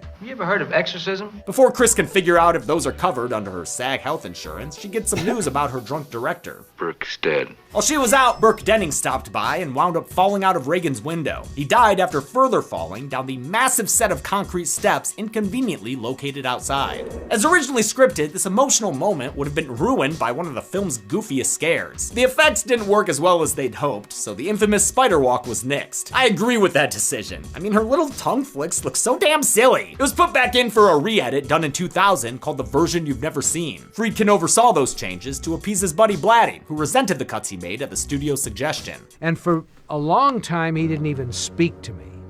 But whenever he did speak to me, he would say, "Billy, you've cut the heart and soul out of the movie." And I would say, "Bill, you're a sore winner." Not sure if I'll ever have the time for another cut comparison, but if it happens, it'll be on our new channel, Dead Meat Presents, so subscribe to that if you don't want to miss it. Since the haunting has gone homicidal, Father Karras gets a visit from Lieutenant William Kinderman. The cop wants him to tattle on any troubled clergy who might be responsible. He tries to warm him up with compliments. Yeah, it's true, you do look like a boxer. Like John Garfield, in body and soul. Hey, you know what? Yeah, I can see that. Do people tell you you look like Paul Newman? That one, not so much. Kinderman tells Karras one detail the newspapers didn't have about how they found Burke's body. With his head turned completely around. But even with the gruesome deets, Karras says he can't betray his father-father confidentiality. You can see Kinderman's respect for Karras, and he's a downright sweetheart when he goes to talk to Chris. I love the way he reasons with her about the peculiarities of Burke's death, and how he asks for her autograph on his way out. Kinderman is a welcome addition to the film, giving us some well-acted one-on-one character scenes. I wish the first act had more of those. I wish that Kinderman had more of a role. He's just kind of a side guy on his own little adventure throughout the movie. Actor Lee J. Cobb died just a few years after this movie's release. But the World War II vet left behind a hugely impressive body of work, including On the Waterfront and 12 Angry Men. After Kinderman leaves, the movie rockets into Crazy Town. Chris walks in to find Regan's bedroom making a mess of itself, and Regan making a mess of herself with a crucifix in a scene that's still shocking even by modern standards. It gets even grosser when Regan bloodies her mom's face, then slaps her and tosses her across the room. The intense scene boils over as furniture blocks off help and straight up attacks Chris. It reaches a fever pitch when Regan's head turns completely around and speaks with the dead Burke's voice. Do you know what she did? Your daughter? For the crucifix bit, the teenage Linda Blair had no idea what she was doing. I didn't understand what masturbation was at that age. She was shielded from the worst shots thanks to Pazuzu face model Eileen Dietz, who played Regan in scenes that weren't suitable for Blair due to her age. It's Dietz during the close-ups in the crucifix scene. She'd also stand in for Blair during the hours it took to set up lighting and effects. But Blair did have to do some of this scene herself, stabbing a crucifix into a sponge attached to a box by her crotch. Like the rest of her performance, Friedkin coached her through it without condescending tricks. He never ever once tried to do something to intentionally hurt me or to misguide me. Seems like he was mostly good to her. The worst he would do is threaten to take away her favorite on-set treat. If you don't say that, Linda, you're not gonna have your milkshake. He definitely treated her better than he did Ellen Burstyn, whose cry of pain in this scene is infamously real. Burstyn permanently injured her coccyx here thanks to Friedkin being a little asshole. I said, Billy, he's pulling me too hard. I can get hurt.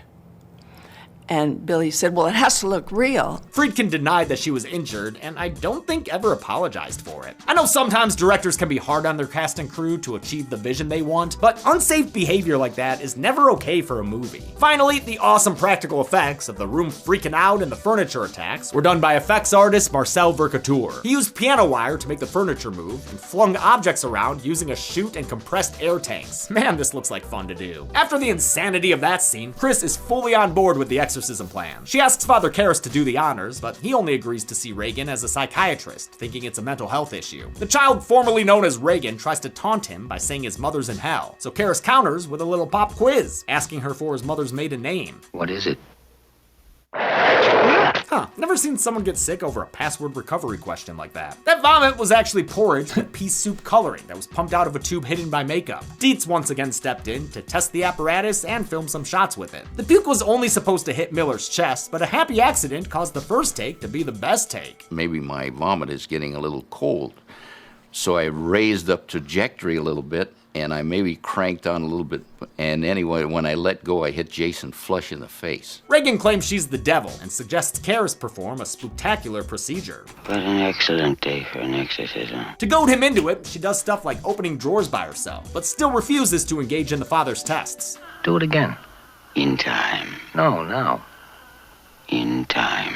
Friedkin said he wanted Regan's possessed voice to sound like a Hieronymus Bosch painting. Sound engineer Chris Newman took on the challenge and spent 150 hours modifying Blair's voice, only to find out the director didn't like it. Oh fuck, 150 hours of work just out the window. Wanting a voice that was neither male nor female, they recruited actress Mercedes McCambridge to record the lines after chain smoking and consuming raw eggs and whiskey. Then they added animal and bug noises, which were used throughout the film to create unease. The overall sound mix took 16 whole weeks. Regan starts apparently speaking in tongues, a telltale sign of possession, but it ends up being a false alarm. A recording of it reveals it's only English in reverse. I mean, that's still impressive to me. But between that fakery and an overly dramatic reaction to non-holy water, Karras is filled with so much doubt, he momentarily becomes the most miserable looking human in recorded history. What brings him back is a direct message from Regan's tummy. Feed me! Help me! He consults the Jesuit leaders, and by order of decree, he's given the go-ahead to perform an exorcism. The university president is played by one of the film's technical advisors, Father Tom Birmingham, who actually taught writer Blatty in high school. Father Dyer was also played by a real priest, Father William O'Malley, who met Blatty after criticizing the novel for its cliche depiction of the clergy. The film's success resulted in them receiving genuine requests for exorcisms. I was getting calls from all over the place. I mean, people wanted me to exorcise their daughters, exorcise their cat, exorcise their house. O'Malley passed away last year, but not before being accused of sexual abuse by a former student in the 80s. Now who's a stereotype of the clergy? The spiritual leaders determined Karras needs some supervision. How about Lancaster Marin? Hell yeah, we've got less than a half hour left in the movie, but we're breaking out the big guns. Father Merrin, he of the mood piece opening. They track him down as he's walking around looking like Einstein and Oppenheimer, just needs James Urbaniak next to him. When he arrives at the MacNeil home, it's in an absolutely iconic shot that would be used for posters and box art, captivating many a young video store browser in the horror section. This now iconic image of a door-to-door salesman came from Friedkin, who was inspired by the Magritte painting, The Empire of Light 2. Merrin gets inside and everybody welcomes him. Regan most enthusiastically of all. They suit up for Holy War as Merrin warns Karis that Regan is possessed by a demon who will engage in psychic warfare, which for Karis is probably gonna mean yo mama jokes. Your mother sucks cocks in hell. Hey, he warned ya. Father Merrin is played by the late great Swedish actor Max von Sydow, who was only 44 at the time. But Friedkin insisted on the Seventh Seal actor, so he underwent hours of aging makeup by Dick Smith. Smith also provided Regan's late-stage possession makeup after testing 6 different looks, including a werewolfy one. The final look included painted teeth, a fake tongue made from a cast of Blair's real one, and uncomfortable contact lenses requiring the use of anesthetizing eye drops. To prep for the role, von Sydow spent a few months with a Jesuit priest. Like Blair, he wasn't bothered by the movie's religious content. To me, the devil has never been scary. I was brought up with Scandinavian fairy tales and folk tales, and in many of those, the devil is kind of ridiculous. He's always a loser. The rest of this final showdown was daunting for everyone to shoot. While exteriors were shot on location in Georgetown, the interior of the house was filmed on a set in New York to accommodate the effects-heavy climax. It required 3 different bed rigs for special effects, 8 pneumatic wheels to shake the set in its entirety, and intense refrigeration so we could see the actor's breath, something that nowadays would just be done with CG. But they didn't have that option back then, so the walls of the bedroom set were insulated with 8 inches of fiberglass. That allowed 4 massive ACs to cool the room overnight to temperatures down to 40 degrees below zero. Was it cold? Yes. Did I like it? Not much. Those temperatures were particularly brutal for Blair due to her costume. Me, I got, long underwear and a nightgown. Lucky me. It took them 60 days to film in the cold room, since they could only shoot for an hour at a time before the heat from the lights warmed it up again. The demon child starts spitting like a Dilophosaurus and barking like Molly when we get a delivery. Clutches of the noonday devil, this human being. Merrin puts Karis on laundry detail while he tries to save this apartment security deposit. They seem to be losing the battle, since signing the cross only makes Regan visit the world's worst invisible chiropractor again. For the head spinning effect, they built an animatronic Linda Blair that the real one had to share a makeup trailer with. I didn't enjoy the experience of being in its presence, let's say. The animatronic's head and torso were made of rigid plastic, housing a ton of machinery that allowed its eyes to be remote controlled separately, which didn't always work. Regan starts sleeping 4 feet above her covers, so Team God has to break out the heavy artillery. They continue their ceremonial assault with the power of repetition. The power of Christ compels you! The power of Christ compels you! No, seriously, they repeat this phrase a lot. The power of Christ compels you! The power of Christ compels you! They end up sounding like the end of a police song. This practical levitation was achieved with a simple but cool technique. Blair was held up with wires that were hand-painted with dotted lines, which allowed them to blend in with the lighting no matter how it changed. Anything that's dark against light, you'll see. Anything light against dark, you'll see. But when it's broken up with light, dark, light, dark, light, dark, you can get away with a lot with the background. The chanting does the trick and lowers Regan back to her bed, but the priests are still no match for an old-fashioned sucker punch. When the Pazuzu statue comes back for a cameo, Merrin decides to take a breather and give himself another chill pill. Karis ignores his warnings and goes back in alone, where he sees and hears his dead mom instead of Regan. Dime. Before Mommy Fearist can break the new guy, Merrin returns and kicks Karis out of the room again. Go consult Regan's mom, dude. I don't know, try to be comforting or some shit. Is she gonna die? No. Close enough. By the time Karis comes to check on Merrin's prayer-a-thon, it's too late. Father Merrin's heart has finally given out, and no amount of violent chest punching is going to bring him back. Regan giggles her possessed ass off, so Karis unleashes his boxing skills on a literal child. Between right hooks, he convinces the demon his devout body is the better trophy to take. I love the shot of his face transforming as Captain Howdy takes control. Pazuzu makes sure Karis gets his steps in as the two of them go on a little trip together. Actually, a big trip. Given the height of this staircase, which either has 97 or 75 steps, I can't confirm either way, production couldn't fake the flight on a soundstage, so stuntman Chuck Waters took the fall for real. I asked him how he did it. He said Zen. I said, what's that? He said complete and total non-resistance. Mercator covered each of the steps with a half-inch of rubber for his protection. Despite looking like he fell on a water balloon filled with pizza sauce, Karras is still alive enough for Dyer to read him his last rites. Do you want to make a confession?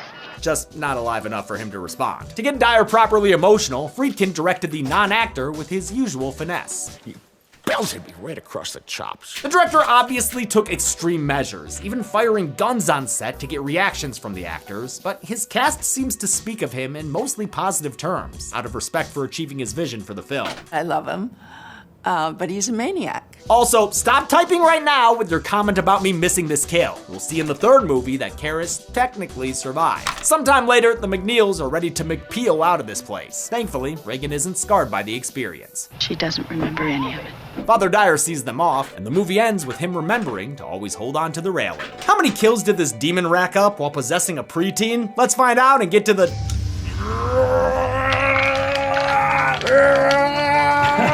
Had to have a head turn. Numbers! Whew! Counting kills will give you such a crick in the neck! 3 people died in The Exorcist, with 2 of them completely off screen. The victims included 2 men and 1 woman, giving us this pie chart, and a count/gender breakdown we've seen in 6 other movies on this show. 5 of them good ones.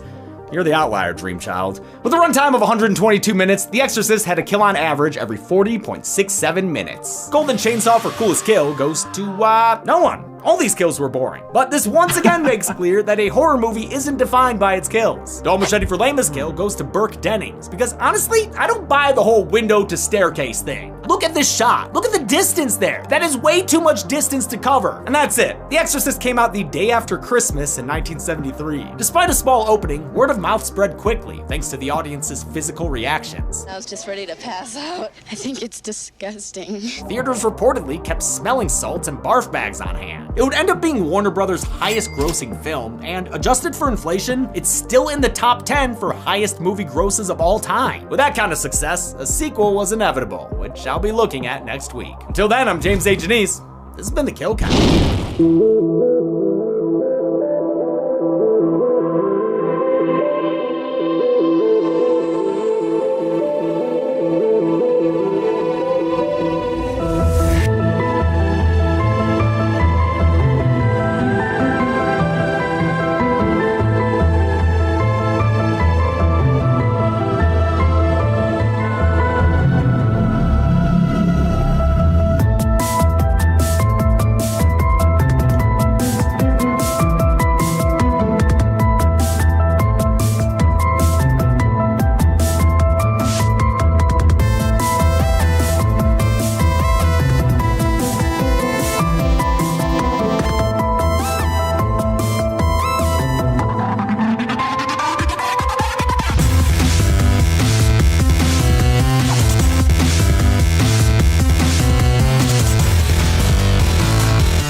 There was 2 movies my mother did not allow me to see. One she didn't have to worry about because it was rated X. Which was? Andy Warhol's Frankenstein. But she didn't allow me to see, in its initial release, The Exorcist. And there was a reason for that. You have to be at least as old as I am and be living with your grandparents where they get the Inquirer every week. The whole thing about The Exorcist was it may be too intense for human beings. That it wasn't just a horror film in '73 when it came out. You were experiencing the devil. Yeah, you were experiencing the devil. And that people committed suicide after they saw The Exorcist, or people were put in insane asylums after they saw The Exorcist. And every new issue of the National Enquirer had, my son went crazy and is in a straitjacket. How watching The Exorcist ruined my life. I dream of reviews like that. Yeah, that's all I've ever wanted to get as a National Enquirer story. Literally, you are taking your sanity in your hands to see The Exorcist. I didn't see The Exorcist till its 1975 re-release. And I saw it at a drive-in then. Did it deliver? Oh, yeah. No, it was wonderful. I thought it was great. I mean, to me, the horror film event of the year, and again, not having seen everything that comes out, but I guess the horror film event for me of the last 5 years was during October at the New Beverly.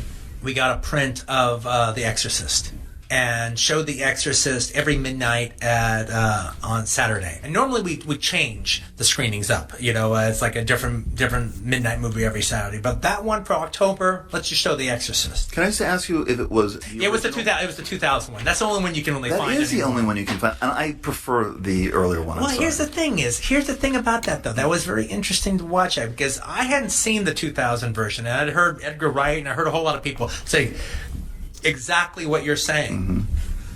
Some of that stuff, in particular with the audience, really worked. Yeah, of course. But legitimately worked, not bullshit. All right, when Pazuzu, Shadow, just showed up on the wall. All right, when they closed Reagan's door, the whole audience went, "Oh!" And there's one in particular where you see Pazuzu's face, on the burner of the kitchen, and the whole audience went, "Oh!"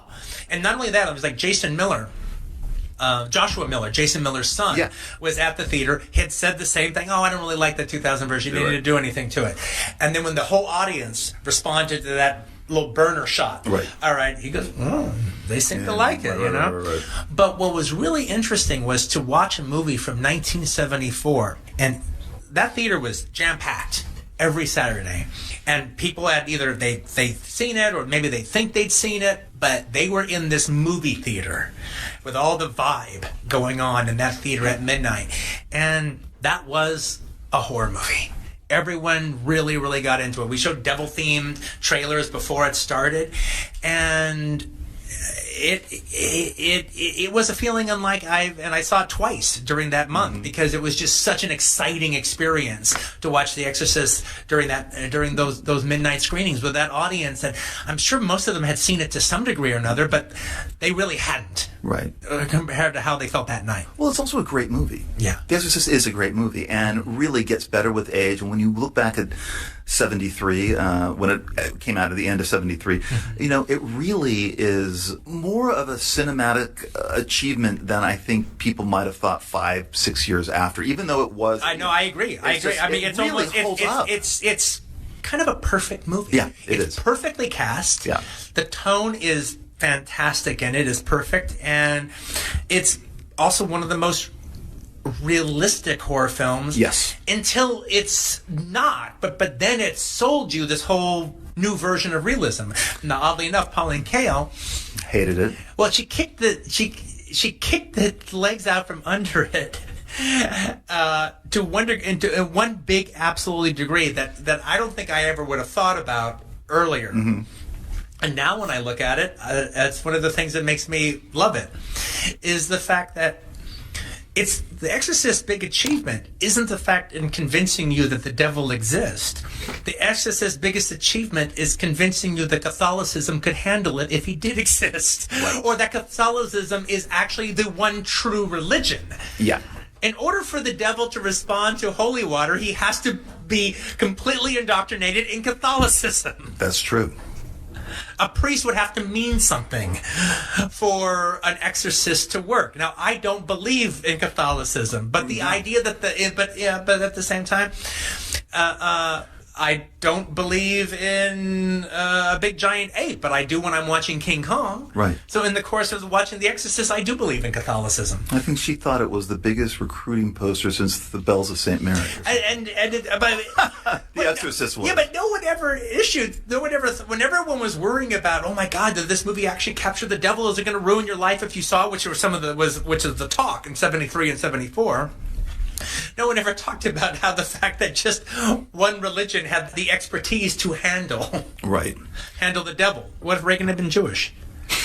True. No, you're right. No, it's more about the kiss. It's more about the kiss that Reagan gives the priest on the cheek, which ends the movie. Right. Reagan's kissing the priest, not knowing what she's doing, is the ending. Yeah, I have my own revival movie theater in Los Angeles called the New Beverly.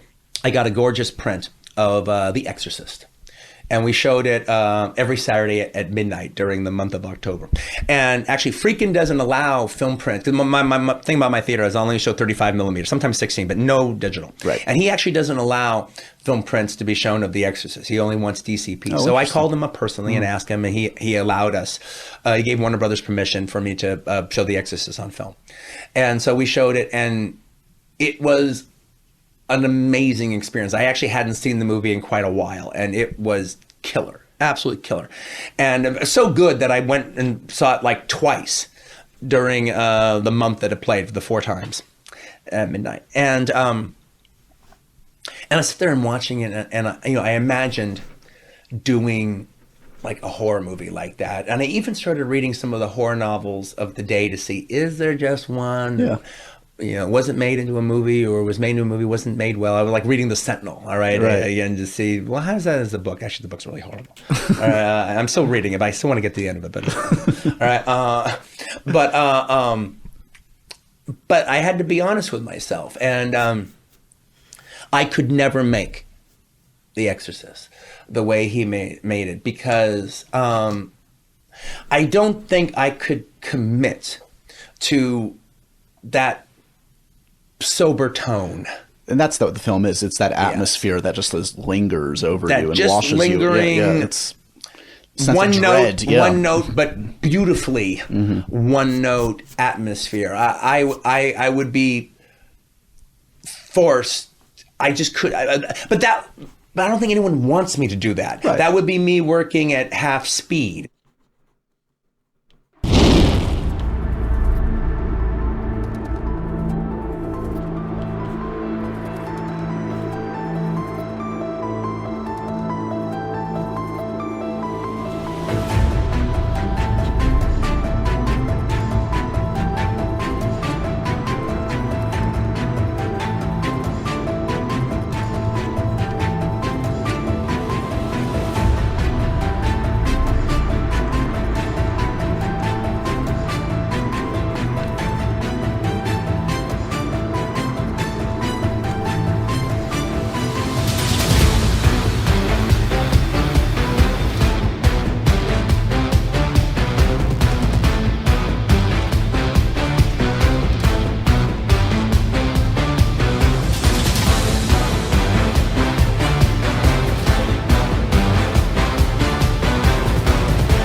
Oh, there it is.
thank you, Stephanie.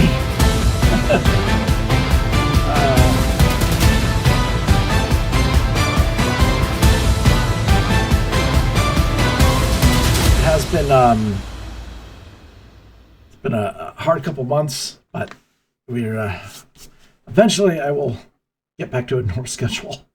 I just keep falling further and further behind.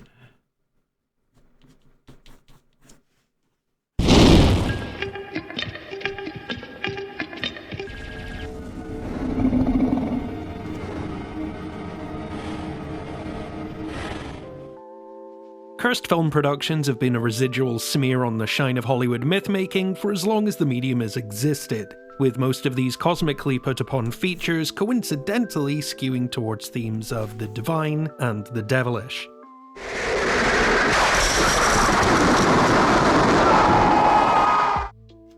The Exorcist and its many follow-ups have become so synonymous with calamitous mishaps, behind-the-scenes snafus, and ice skating up a hill making-ofs, that entire books, documentaries, and YouTube series have been forged to immortalize their ceaseless struggle to cross the finish line. Everything has to do with the mystery of fate or faith. And The Exorcist is about the mystery of faith. Amidst the chaos of one of the best movies ever made, one of the worst, one of the most underrated, a TV show that was actually okay, and one of the most baffling reboots ever conceived, lies an Exorcist prequel so terrible they tried to make it twice. Here we have a pair of features that share much of the same cast, locations, and general plot, but with just enough differences to make them feel like tactile proof of parallel universes. So, welcome one and all to the tale of Dominion, prequel to The Exorcist, and Exorcist: The Beginning. Evil twins that came together to epitomize the unpredictable nature of Hollywood hubris, excess, and studio interference. Not impressed, huh? Well, how about if I make the film break?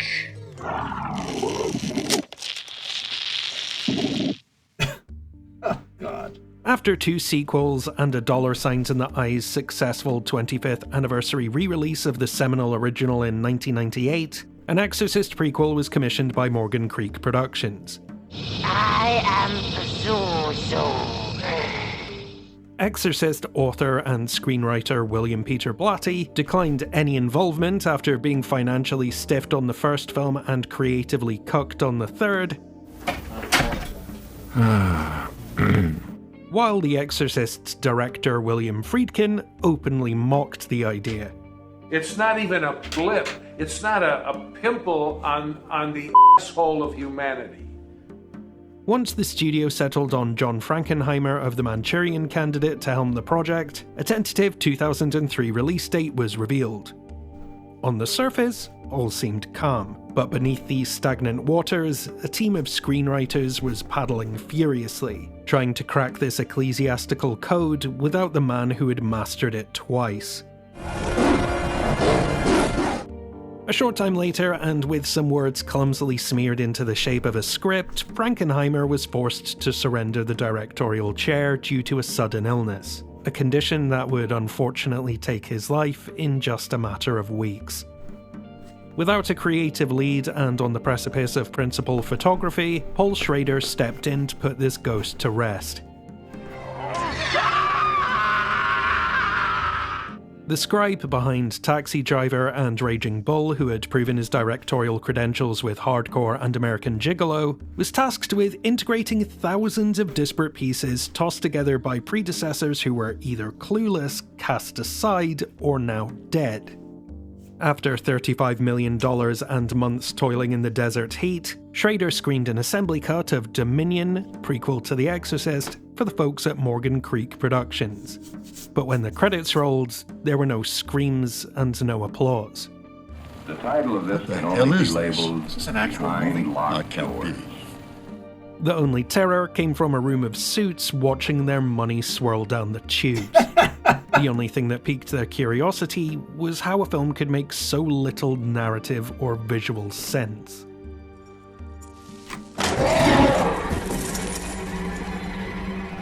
Don't ever touch me with that again, priest!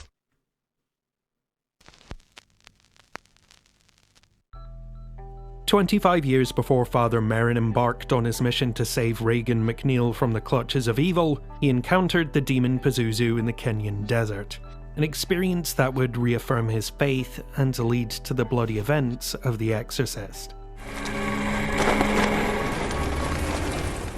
Based on a few lines from an infinitely stronger film, this takes the George Lucas approach to franchise expansion by trying to build an operatic epic from the pebbles of some flavor text. He's had experience. I didn't know that.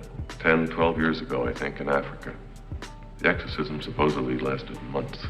I heard it damn near killed him. I'm not going to bury the lead here. Dominion, a prequel to The Exorcist, doesn't work. But there are a few thematically and artistically potent moments that warrant a considered appraisal. Are you so arrogant, Merrin? That you would involve the rest of the world in your crisis of faith? That you would deny to someone what you once cherished simply because you now doubt it? Opening in occupied Holland in 1944, we're shown the grotesque extent of human malevolence when a Nazi lieutenant gives Father Merrin an impossible choice. Pick 10 innocents to be executed, or look on as we arbitrarily murder 100. Well, they're your flock. You live among them, so you choose. I will not. You give me 10 of them, or I will kill them all. This scene, and to a much lesser extent the remaining events that unfold throughout Dominion, seem to understand why The Exorcist perseveres in the cultural and critical consciousness.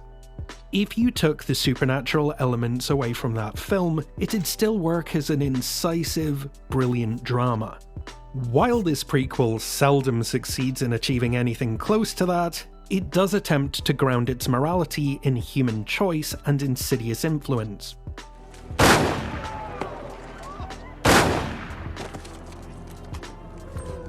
That's good.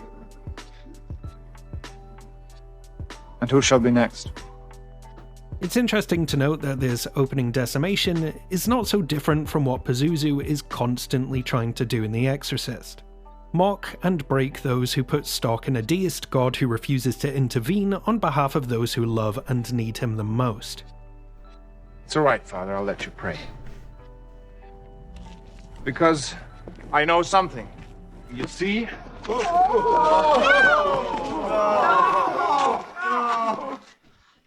God isn't here today.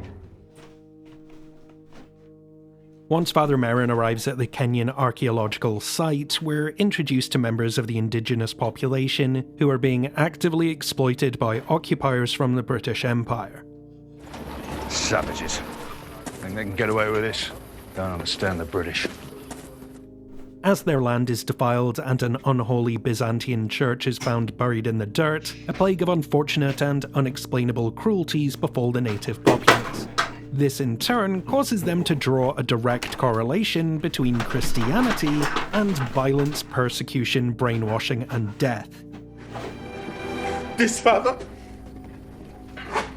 Is this how the Almighty treats those who have kept faith with Him? Yes. Which is a damn clever way of framing a period piece through our contemporary understanding of the indoctrination and vile atrocities perpetuated by colonial rule and Western religious intervention in Africa.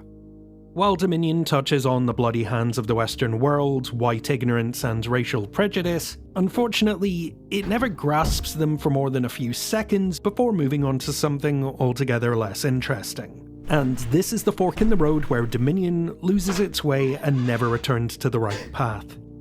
When looking at this footage, you may have noticed that much of it's a stuffy, affectless gruel more befitting a made-for-TV spin-off than a theatrical release. The framing is uninteresting, shot compositions have no depth of field, almost every image is lacking in colour, contrast, or dynamics. There are sights that should shock that instead elicit disbelieving giggles or drooling snores. because Dominion is aggressively, anaesthetizingly dull. Sure, you'll see a priest flying in slow motion, the physical incarnation of sin derping around like a less horned up version of Jeffrey Combs in From Beyond, and an ending that approximates Neil Breen having a series of brain bleeds. The rest of the time, though, you'll be putting toothpicks under your eyelids just to see it through to the bitter end. Had Schrader been afforded a decent pre-production period and given the go-ahead to give the broad outline of the script a page 1 rewrite, who knows, maybe he would have delivered a large-scale thematic precursor to his late-in-the-day masterpiece, First Reformed. Instead, well... Stop! When the studio begrudgingly dusted off Schrader's Dominion cut, they shaved it down by an hour and allocated a mere $35,000 to complete all the visual effects, ADR, color grading, editing, and sound design required to turn this from an assembly cut into a minimum viable product. Now, for context on how little a figure that $35,000 is, nothing. For a film of this size, scope, and pedigree, you'd probably be hoping for $10 million just to get it out the door. And oh howdy, are the visual effects here a real you get what you pay for lesson in where not to skimp on the expenses. The color grading process feels like it was entirely skipped. The only thing that looks more shit the bed embarrassing than this cackle of hyenas is the moment where they're eaten by a herd of computer-generated cows. I don't have a whole lot to say about this. Almost everything of import happens off-screen or in the middle distance, which speaks to a butchered edit or a total lack of coverage when they shot the thing. Most of the soundtrack is a nakedly rubbish mix of a temp score that just got left in, and most weirdly of all, some final sonic stitching by gonzo metal band Dog Fashion Disco.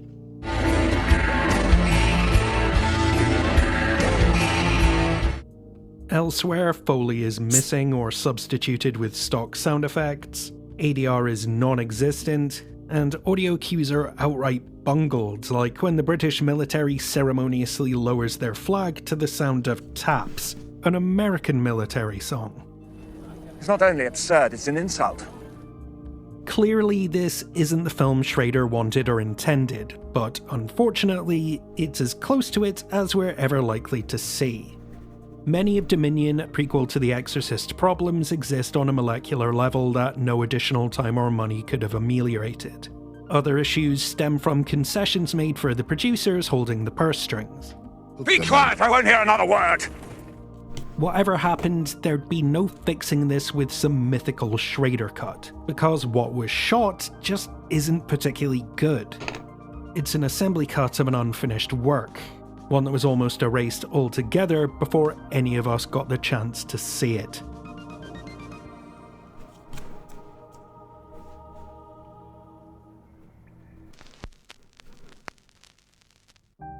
Once the studio awoke from Schrader's languid vision of Dominion, they launched into damage control in the same way you can technically get out of doing dishes by burning down your apartment.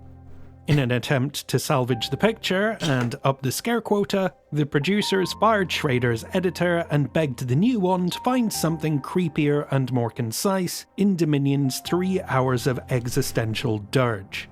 Thanks to modern editing techniques, we can use existing footage to complete the film without a good script. Watch. This didn't work. You're fired. And with good cause. Morgan Creek Productions was now staring into a chasm where it seemed the only way up and out was to dig deeper down. Keep digging. We're bound to find something. I guess we're not gonna find anything. How are we gonna get out of here? We'll dig our way out. In a last-ditch effort, they showed the footage to a who's who of filmmakers and creative consultants to see if anyone could successfully unbake their cake. At which point, Cliffhanger and Die Hard 2 director Rennie Harlin stepped forward with 4 devastating words of advice. reshoot the whole thing. I ended up reshooting the entire movie. We reworked the script, became pretty much its own piece that wasn't the same story anymore.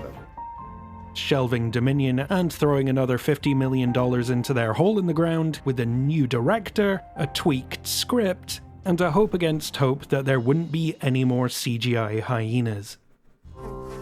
Dun, dun, dun.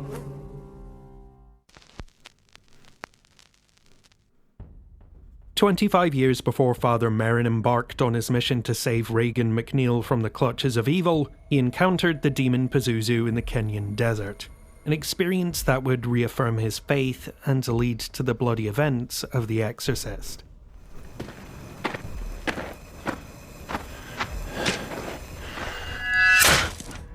What we have with Exorcist the Beginning is a case of the same plot, different particulars. It's uncannily close to Dominion, but with key divergences and stylistic assertions that set the two apart in some profound ways. The footage is almost entirely new, but shot by the same cinematographer with the same costumes, sets, characters, and locations. Some roles have been recast due to scheduling issues or a respectable refusal to reshoot a movie they've already made, but their mumbled dialogue and milquetoast characterizations are still essentially an approximation of what Dominion had already done, only now with the volume cranked up.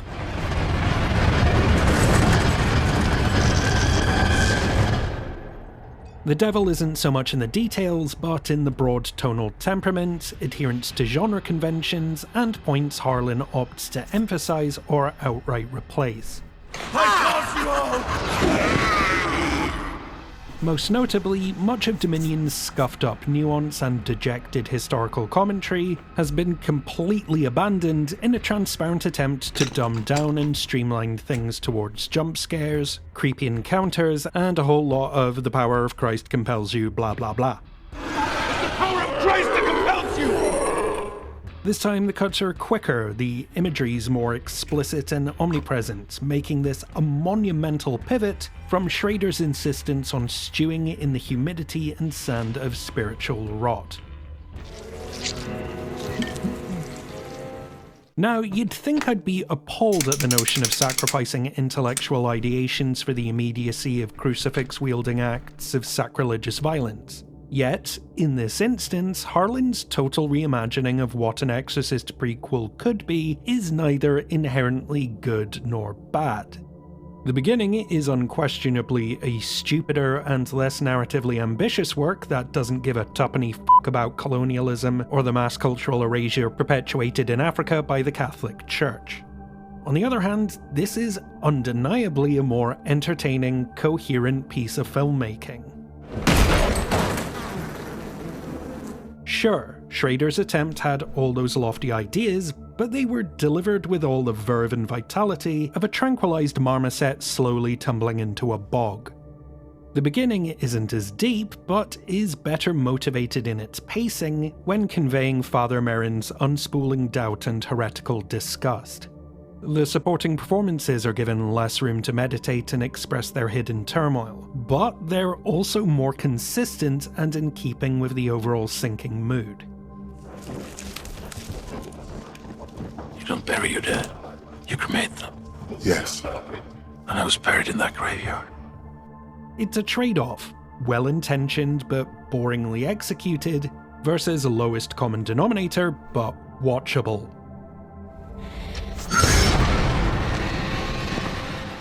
This film also delivers honest-to-God affecting moments. At the halfway point, an intercut sequence between exploring a Byzantine temple and Natalia Simonova being stalked by Bricktop's bile-flecked local is genuinely unnerving. A failed ritualistic exorcism becomes the most compelling moment in either iteration of this story.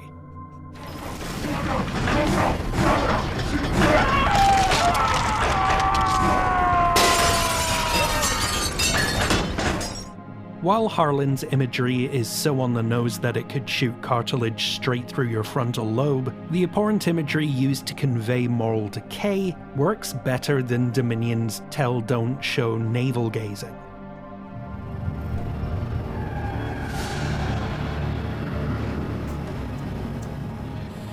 Unfortunately, choosing explicit over implicit often veers from enjoyable into a head-tilting absurdity that betrays any attempt to establish a mood or sense of tension. Here, Sarah lets her armor down and confides in Father Merrin that, during World War II, she was brutalized by a gang of Nazis. We're all sent to the concentration camps. And then, within seconds, we cut to light-hearted small talk. So, what turns a man of the cloth into an archaeologist? I don't know. There are attempts at levity elsewhere that go down like a lit firework in a burn ward. And in case you didn't see this coming, what with the big old foreshadowing sign I casually plonked down right before the ad break, the CGI hyenas are inexplicably back, but in a wholly original scene.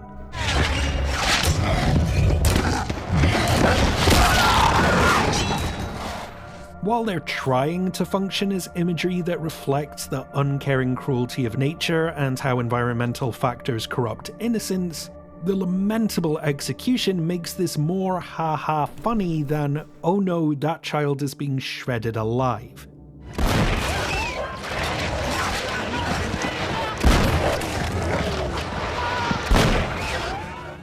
By the time the finale succumbs to the low-hanging fruit of nostalgia with a shameless greatest hits montage of the Exorcist's third act festivities, the fatal flaw with the Exorcist to the beginning can no longer be avoided.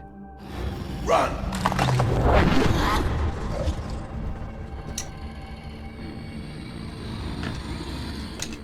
This is a shallow, silly, and outright unscary thing born from a feature that's the opposite of all those things.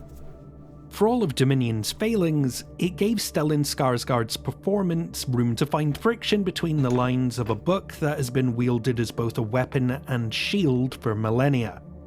By comparison, here he's just a pious dork strolling through a haunted house. Such is the Faustian trade-off the studio made when they buried Dominion and opted to release Exorcist to the beginning instead. Whereas Friedkin's original and Blatty's third go-around both proved you can challenge, entertain, intellectually enthrall, and superficially engage an audience all at the same time, both of these attempts at a prequel to The Exorcist cannot reconcile their desires for populist approval and critical consideration. They fractured the themes, split the difference between two sides of the same counterfeit coin, and released them separately. The bland-looking one that's boring beyond belief but trying to say something substantial, and the one with the sleek sheen and popcorn set pieces that's dumber than a dozen Boondock Saints.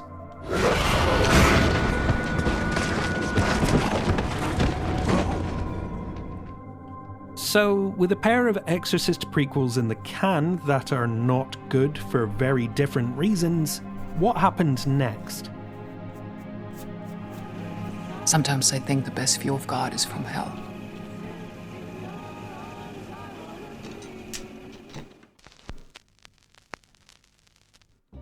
With all the money spent on the now shelved Dominion and Harlan's second try mulligan of a motion picture, taking the pre-marketing budget to $85 million, Exorcist to the Beginning debuted in theaters in the autumn of 2004, ate crow with the critics, and came nowhere close to rescuing Mill Creek Productions from their sunk cost fallacy fugazi.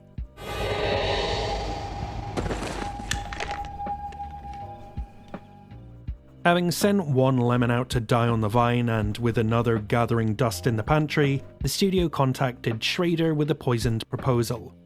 Dominion will finally have its day in the sun, but don't expect any walking around money to fix it. After endeavouring to knock his unfinished assembly cut together with $35,000 and a well, I guess that'll have to do attitude, Dominion, prequel to The Exorcist, was given a limited theatrical release in 2005. And was universally lambasted before tapping out having made a whopping total of $250,000.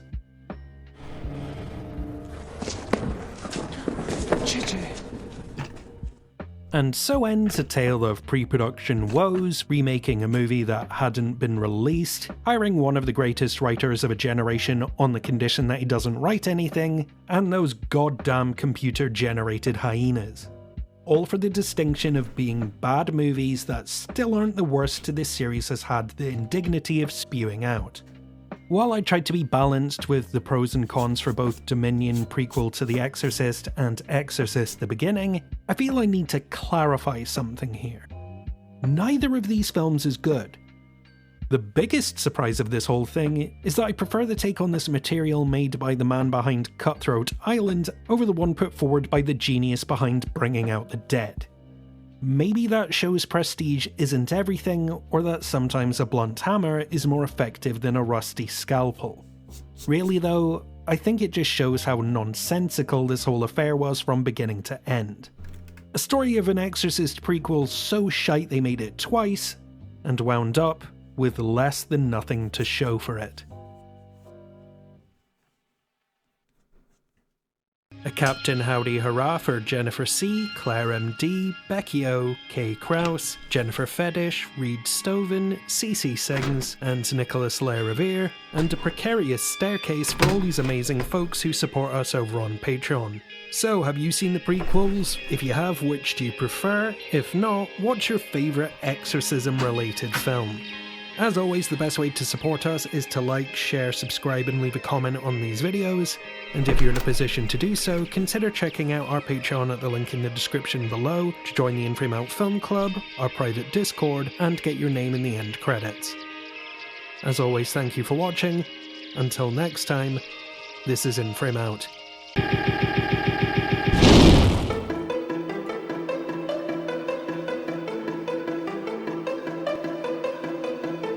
All right. Hello, everyone. I think I'm pretty much finished with this drawing. It's been a while getting back to it. It's a very creepy drawing. It's a very creepy drawing, and but we are giving this away. It is going to be the 235th giveaway on the channel. If you are a sub, if you are a patron, if you are a member on YouTube, you already have an entry. Some of them, you have multiple entries depending on what level you are, what tier you are. As you can see on the names at the bottom there, here, these are all people that help support the stream, and I thank you for that. This is my way of giving back to you guys. If you're here watching live, the cost of entry is free. Whether you're a sub, patron, or not, you still get another entry. All right, yes, good luck to everyone. I'm gonna consider you guys all demons, and I have to exorcise you out. So one by one, you're gonna be disappearing. All right, here we go. Let's shuffle that deck 10 times. 1, 2, 3, 4, 5, 6, 7, 8, 9, 10. By the power of the Christ compels you. All right, there we go. Let's freaking spin this thing.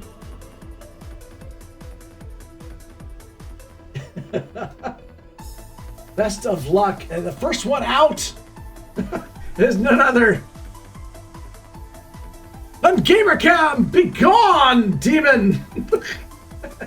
All right, here we go. Let's spin it again, shall we? Get rid of Pazuzu here. He's passing on from one to the other. Boom! Stephanie! Stephanie, I must remove you.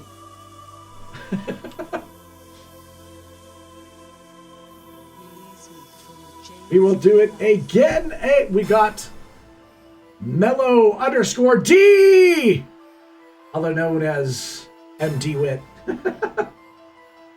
We compel you. All right. Next up. Oh, wow. We got Ace Hardcore. Ace Hardcore must be gone. Be gone, demon. All right. Keep it going. Oh. Stephanie gave us a false demon. This is the real one, right? Begone! The power of Christ compels you! I know, it's gonna get old real quick. They say it a lot in the movie. Oh, the first elimination for Elizabeth. Begone, demon!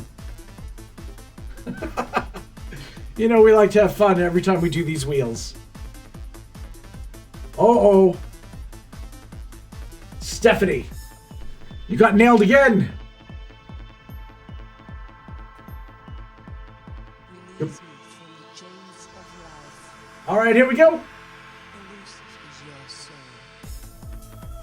By the power of Christ compels you. Oh, almost hit a code word. Code word has not won a drawing here on the channel yet. Can you believe it? Elizabeth got eliminated. Code words came close. She came to like, I think it was like the second or third, but she's never won. She's never won a drawing. Maybe, we'll see. The holy water, it burns, it burns. Elizabeth, tell me how it burns. Oh, be gone. All right, I still feel demons in the room. Bring out your crosses. Here we go.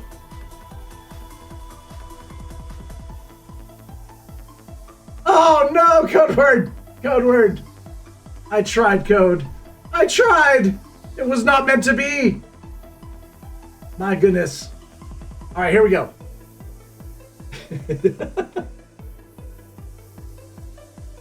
Oh, Danny G. Danny G has been posting some nostalgic drawings on the Discord. Much love to Danny. But be gone, demon! I have to keep it on theme. Will we find that little girl? Will we find the uncorrupted? Somewhere on this wheel. She exists, but there is demons in the air. Let's keep going. Let's keep going.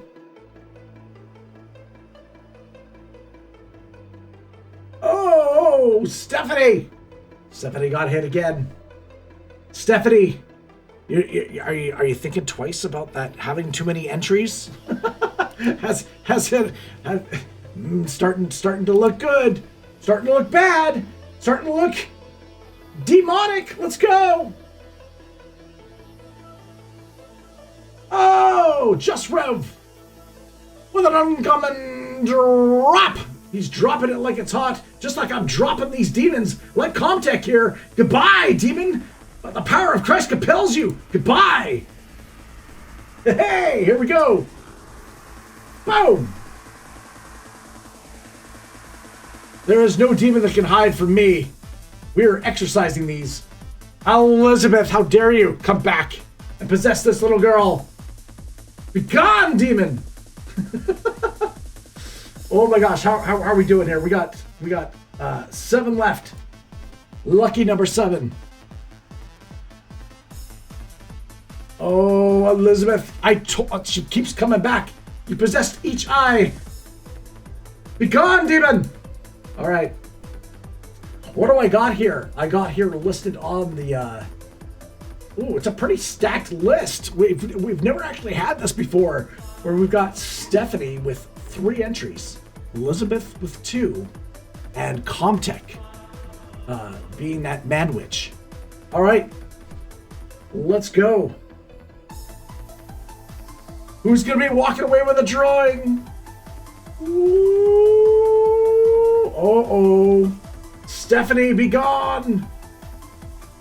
Be gone. Okay, now it's a real man witch. That's equal. It's got Stephanie with 2, Elizabeth with 2, and Comtech still in the middle, in the mix. He's the meat. All right, I must be hungry. All right, demon, be gone. Oh no, it's a meatless sandwich. Okay, we've got Comtech Contact has been eliminated. We now have a 4-way between Stephanie and Elizabeth. Wow. All right. Somebody's walking home with a drawing. Who will it be? Uh-oh, Stephanie. Oh boy. See, if you hadn't made that entry, you would have been eliminated. Now we got 2/3. 2/3. Here we go.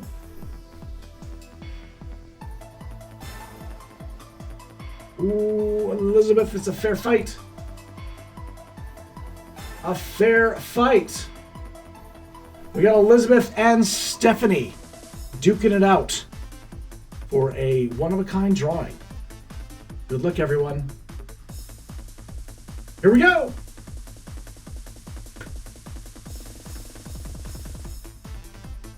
Oh my gosh, it just eked out.